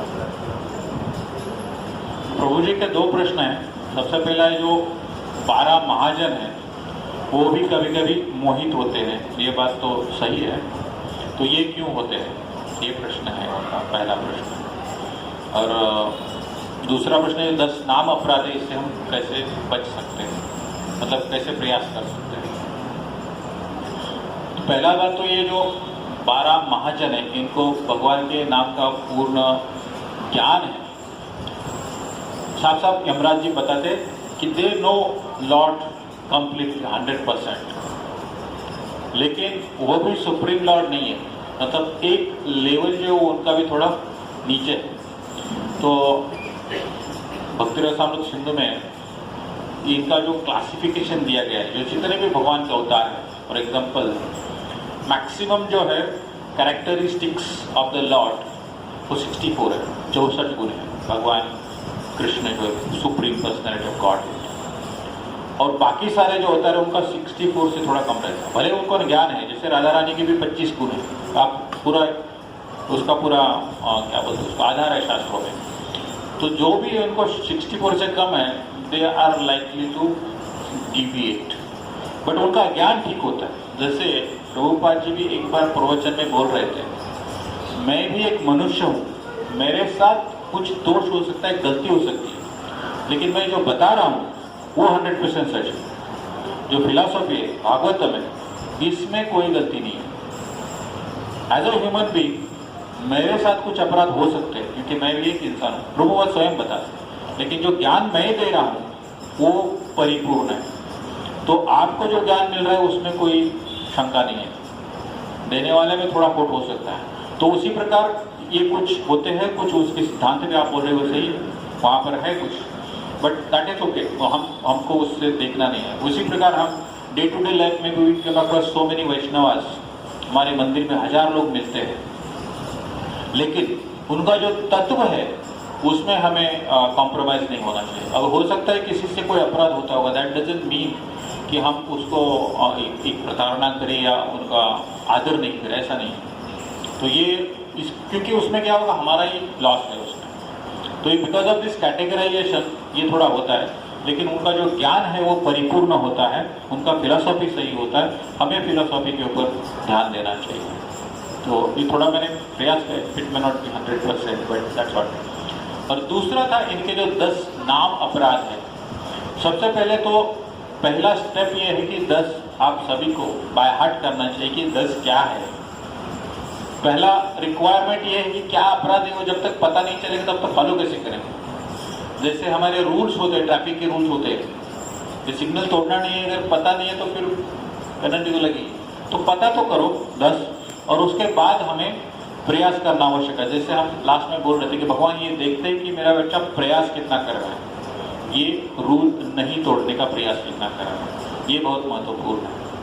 और दूसरा एक सिंपल टिप देता हूँ जो मैं कभी कभी आजमाता हूँ। जब करते हैं तभी क्या होता है कि हमारा मन भटकता है। असल में हम सभी लोग देखते हैं, थोड़ा जब करते हैं तो धीरे धीरे धीरे धीरे पूरी दुनिया भर के विचार आने लगते हैं। प्लानिंग सबसे अच्छा प्लानिंग होता है ड्यूरिंग द जप, इधर क्या है, किधर जाना है, क्या करना है, ये सब होता है। तो इसका एक छोटा सा ट्रिक है, आई डोंट नो, मैं करता हूँ, अभी किस हद तक ये सक्सेसफुल होगा पता नहीं। तो जब भी हम उसके लिए जो पंचतत्व मंत्र बोलते हैं वो ध्यान से बोलो, 100% फोकस के साथ, कम से कम उतना हम कर सकते हैं। जय श्री कृष्ण चैतन्य प्रभु नित्यानंद श्री अद्वैत गदाधर श्रीवास आदि गौर भक्तों। तो चैतन्य महाप्रभु ने दिया है, तो हम क्या करते हैं, उनके ऊपर थोड़ा सा भरोसा करते हैं, छोड़ देते हैं। जैसे हम गाड़ी चलाते हैं तो एक्सीडेंट होगा कि नहीं पता नहीं, करने का नहीं है, लेकिन इंश्योरेंस लेके रखो ताकि कुछ हुआ तो इंश्योरेंस कंपनी संभाल लेगी। तो थोड़ा हम भगवान के ऊपर छोड़ देते हैं, उनका आशीर्वाद लेते हैं। वो ध्यानपूर्वक कीजिए हर time, whenever you change your round. और उसके बाद कम से कम शुरुआत के 5 मंत्र हैं वो जोर से पूरा फोकस करके करो। अभी हम अगर बोलेंगे 108 क्यों नहीं, 108 कर सकते हैं, अच्छी बात है, लेकिन प्रैक्टिकली हमको पता है हमारा मन भटकता है। तो कम से कम लेकिन अगेन हम रियल लाइफ का विचार करेंगे तो एक शुरुआत के तौर पर तो कम से कम इतना तो प्रयास कर सकते हैं। ऐसा कुछ ट्रिक्स जो अपने अपनी है वो करना है, that is one. Another is 16 मतलब 16 करना जरूरी नहीं है, 16 तो मिनिमम है, आप ज़्यादा कर सकते हैं, 20 करो, 32 करो, देयर आर मैनी पीपल करते हैं, 24 करने वाले भी बहुत है, 30 करने वाले भी बहुत है। तो उससे क्या होता है, एक दो जगह हमारा फोकस नहीं गया रहेगा तो भी ज़्यादा करते तो कहीं ना कहीं वो कॉम्प्रोमाइज़ हो जाता है। बिकॉज अगेन भगवान देखते हैं कि चलो बच्चा मेरा 16 ठीक नहीं कर रहा है लेकिन 20 कर रहा है, 28 कर रहा है, चलो अच्छी बात है। तो ये एक अपना अपना समय और अपना अपना बुद्धि के अनुसार हमें प्रयास करना चाहिए, जितना अच्छे से हो सके करना चाहिए। तो मैंने थोड़ा प्रयास किया इसको समझाने का। तो देखिए, आप इम्प्लीमेंट करना अपने ऊपर है, बताने वाले को तो ठीक है, इम्प्लीमेंट करना बहुत महत्वपूर्ण है। हरे कृष्ण। और किसी का? यस माता।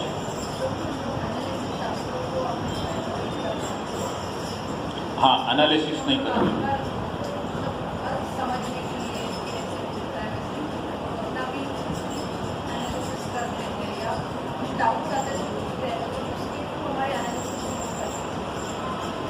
हाँ, मतलब एनालिसिस का देखो कैसे है, समझने के लिए जैसे उदाहरण वगैरह देके हम समझने के लिए ठीक है, लेकिन उसका कंक्लूजन कुछ निकालना नहीं चाहिए।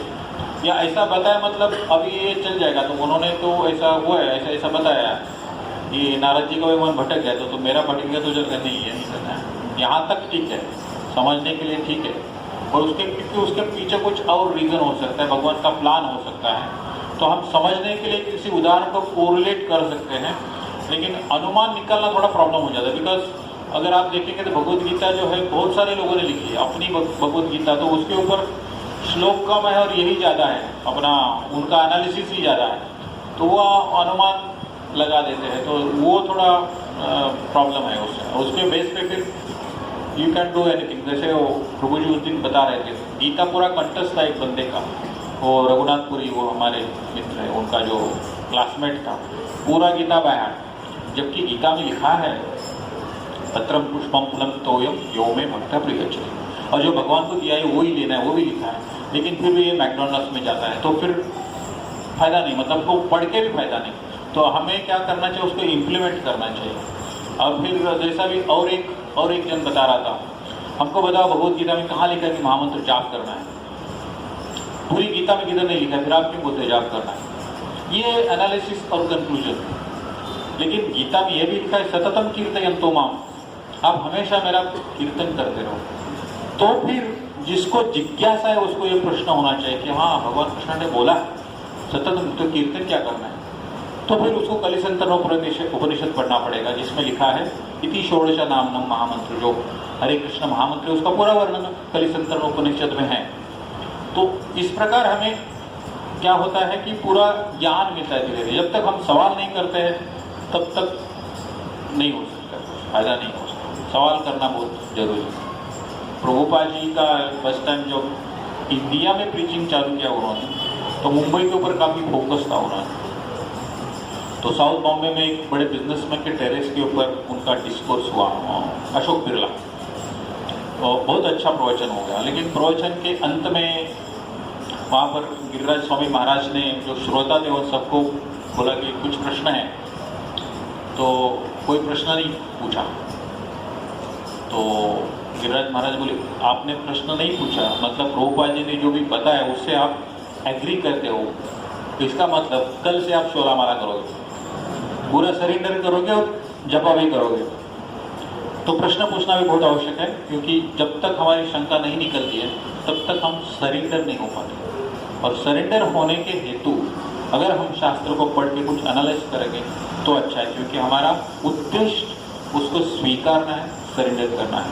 तो उद्देश्य के लिए अगर थोड़ा हम सहारा लेंगे एनालिसिस का, दैट इज परफेक्टली। लेकिन उद्देश्य अगर गलत हो तो फिर वो नहीं करना चाहिए। हरे कृष्ण, हरे कृष्ण। श्रीमद् भागवतम की वर्ल्ड होली नेम फेस्टिवल। हरे कृष्ण।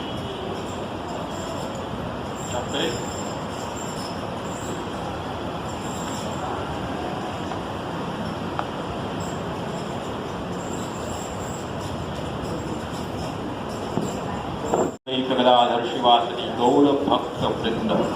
हरे कृष्ण कृष्ण कृष्ण हरे हरे, हरे राम राम राम हरे हरे। हरे कृष्ण कृष्ण कृष्ण हरे हरे, हरे राम राम राम हरे हरे। हरे कृष्ण कृष्ण कृष्ण हरे हरे, हरे राम राम राम हरे हरे। हरे कृष्ण कृष्ण कृष्ण हरे हरे, हरे राम राम राम हरे हरे। हरे कृष्ण कृष्ण कृष्ण हरे हरे, हरे राम राम हरे हरे। हरे कृष्ण कृष्ण कृष्ण हरे हरे, हरे राम राम हरे हरे। हरे कृष्ण कृष्ण कृष्ण हरे हरे, हरे राम राम हरे हरे। हरे कृष्ण कृष्ण कृष्ण हरे हरे, हरे राम राम हरे हरे। हरे कृष्ण कृष्ण कृष्ण हरे हरे, हरे राम राम हरे हरे। हरे कृष्ण कृष्ण कृष्ण हरे हरे, हरे राम राम हरे हरे। हरे कृष्ण कृष्ण कृष्ण हरे हरे, हरे राम राम हरे हरे। हरे कृष्ण कृष्ण कृष्ण हरे हरे, हरे राम राम हरे हरे। हरे कृष्ण कृष्ण कृष्ण हरे हरे, हरे राम राम हरे हरे। हरे कृष्ण कृष्ण कृष्ण हरे हरे, हरे राम राम हरे हरे। हरे कृष्ण कृष्ण कृष्ण हरे हरे, हरे राम राम हरे हरे। हरे कृष्ण कृष्ण कृष्ण हरे हरे, हरे राम राम हरे हरे। हरे कृष्ण कृष्ण कृष्ण हरे हरे, हरे राम राम हरे हरे। हरे कृष्ण कृष्ण कृष्ण हरे हरे, हरे राम राम हरे हरे। हरे कृष्ण कृष्ण कृष्ण हरे हरे, हरे राम राम हरे हरे। हरे कृष्ण कृष्ण कृष्ण हरे हरे, हरे राम राम हरे हरे। हरे कृष्ण कृष्ण कृष्ण हरे हरे, हरे राम राम हरे हरे। हरे कृष्ण कृष्ण कृष्ण हरे हरे, हरे राम राम हरे हरे। हरे कृष्ण कृष्ण कृष्ण हरे हरे, हरे राम राम हरे हरे। हरे कृष्ण कृष्ण कृष्ण हरे हरे, हरे राम राम हरे हरे। हरे कृष्ण कृष्ण कृष्ण हरे हरे, हरे राम राम हरे हरे। हरे कृष्ण कृष्ण कृष्ण हरे हरे, हरे राम राम हरे हरे। हरे कृष्ण कृष्ण कृष्ण हरे हरे, हरे राम राम हरे हरे। हरे कृष्ण कृष्ण कृष्ण हरे हरे, हरे राम राम हरे हरे। हरे कृष्ण कृष्ण कृष्ण हरे हरे, हरे राम राम हरे हरे। हरे कृष्ण कृष्ण कृष्ण हरे हरे, हरे राम राम हरे हरे। हरे कृष्ण कृष्ण कृष्ण हरे हरे, हरे राम राम हरे हरे। हरे कृष्ण कृष्ण कृष्ण हरे हरे, हरे राम राम हरे हरे। हरे कृष्ण कृष्ण कृष्ण हरे हरे, हरे राम राम हरे हरे। हरे कृष्ण कृष्ण कृष्ण हरे हरे, हरे राम राम हरे हरे। हरे कृष्ण कृष्ण कृष्ण हरे हरे, हरे राम राम हरे हरे। हरे कृष्ण कृष्ण कृष्ण हरे हरे, हरे राम राम हरे हरे। हरे कृष्ण कृष्ण कृष्ण हरे हरे, हरे राम राम हरे हरे। हरे कृष्ण कृष्ण कृष्ण हरे हरे, हरे राम राम हरे हरे। हरे कृष्ण कृष्ण कृष्ण हरे हरे, हरे राम राम हरे हरे। हरे कृष्ण कृष्ण कृष्ण हरे हरे, हरे राम राम हरे हरे। हरे कृष्ण कृष्ण कृष्ण हरे हरे, हरे राम राम हरे हरे। हरे कृष्ण कृष्ण कृष्ण हरे हरे, हरे राम राम हरे हरे। हरे कृष्ण कृष्ण कृष्ण हरे हरे, हरे राम राम हरे हरे। हरे कृष्ण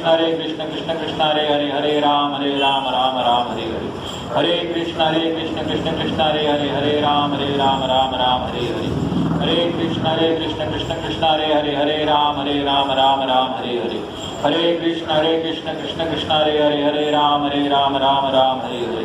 हरे कृष्ण कृष्ण कृष्ण हरे हरे, हरे राम राम हरे हरे। हरे कृष्ण कृष्ण कृष्ण हरे हरे, हरे राम राम हरे हरे। हरे कृष्ण कृष्ण कृष्ण हरे हरे, हरे राम राम हरे हरे।